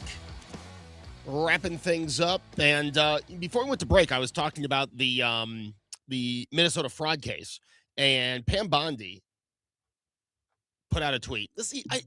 I really miss my old studio. I miss the old studio that no longer exists. So I can't even. But things were more available. I don't mean to complain in the final segment, but things were more like easier to get. Now I'm in a closet. Anyway, Pam Bondi, Attorney General, said that the Minnesota fraud, that 98 individuals so far through this investigation have been charged, 85 of Somali descent. So something that we'll continue to follow here. But this story is far from over. And, we talked to Curtis earlier in the show, and to the point of something he said, it'd be very interesting if this gets any attention from the three major networks. Now, CBS, there's new direction. There's the way things are moving, but it'll be interesting how this gets, if this gets covered at all by any of the major networks, because we are talking about a fraud worth a lot of money taken. And it's interesting. And like I said, I think we're just at the beginning of this story. Yeah, to my the studio I used to be in was this beautiful big studio. I had a lot of space. They had fancy chairs. They had mics that weren't my mic is broken here. Everything was very nice. It was a lot of space. I really loved working in that studio. That studio is now an office, and all the radio equipment has been taken out of it. So I am now in this closet. It's nice. I mean, we've got all the equipment here, but not as nice as the studio that used to exist way back in the day. So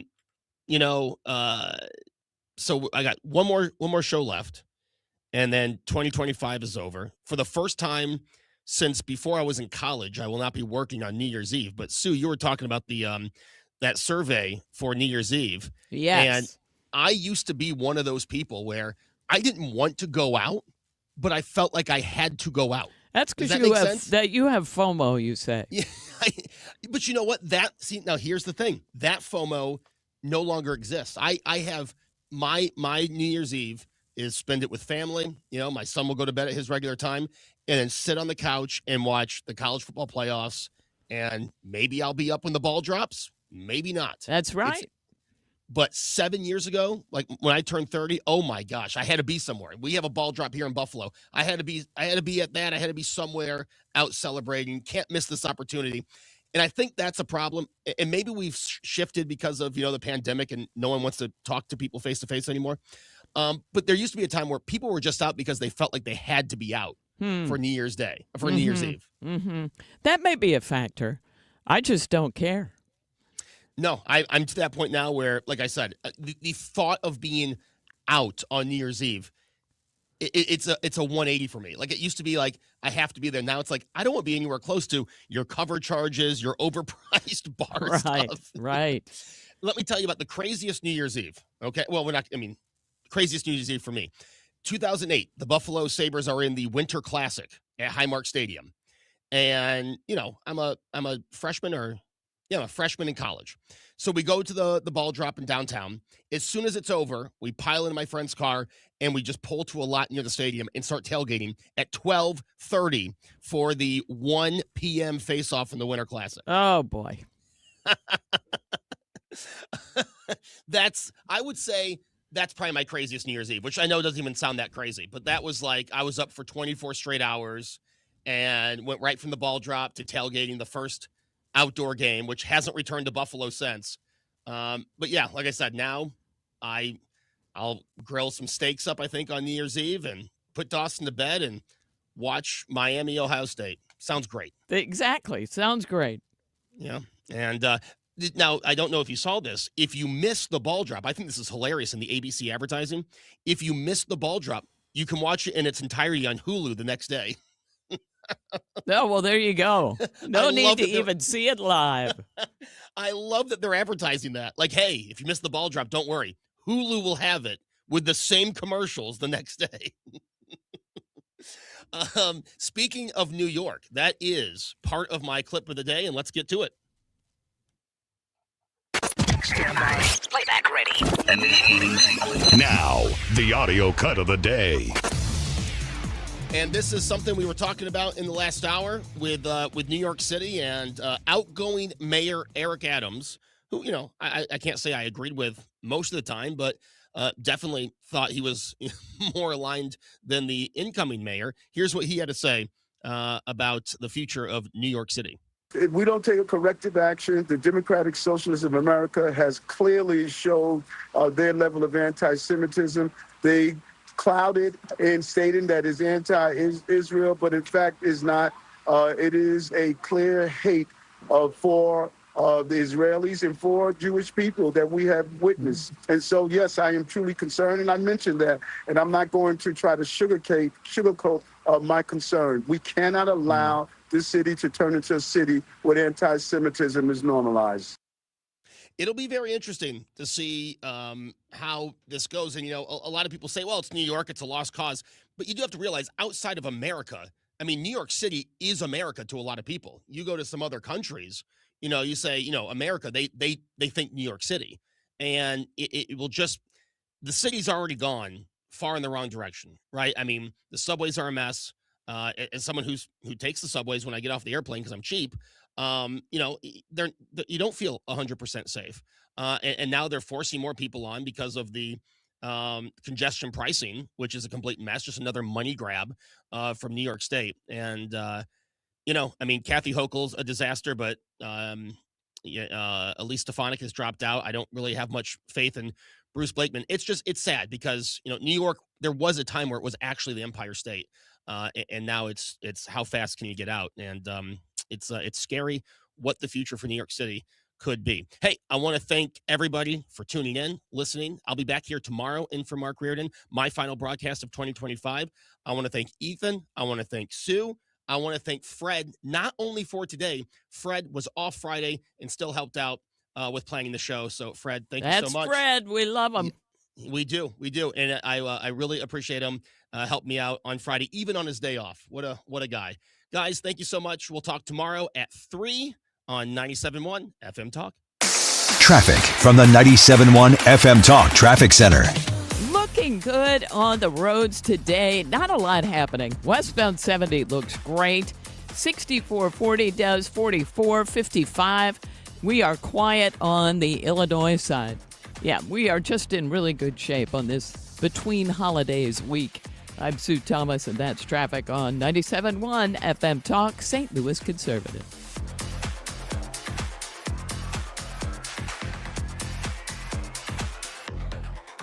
It's time for a $98 furnace tune-up.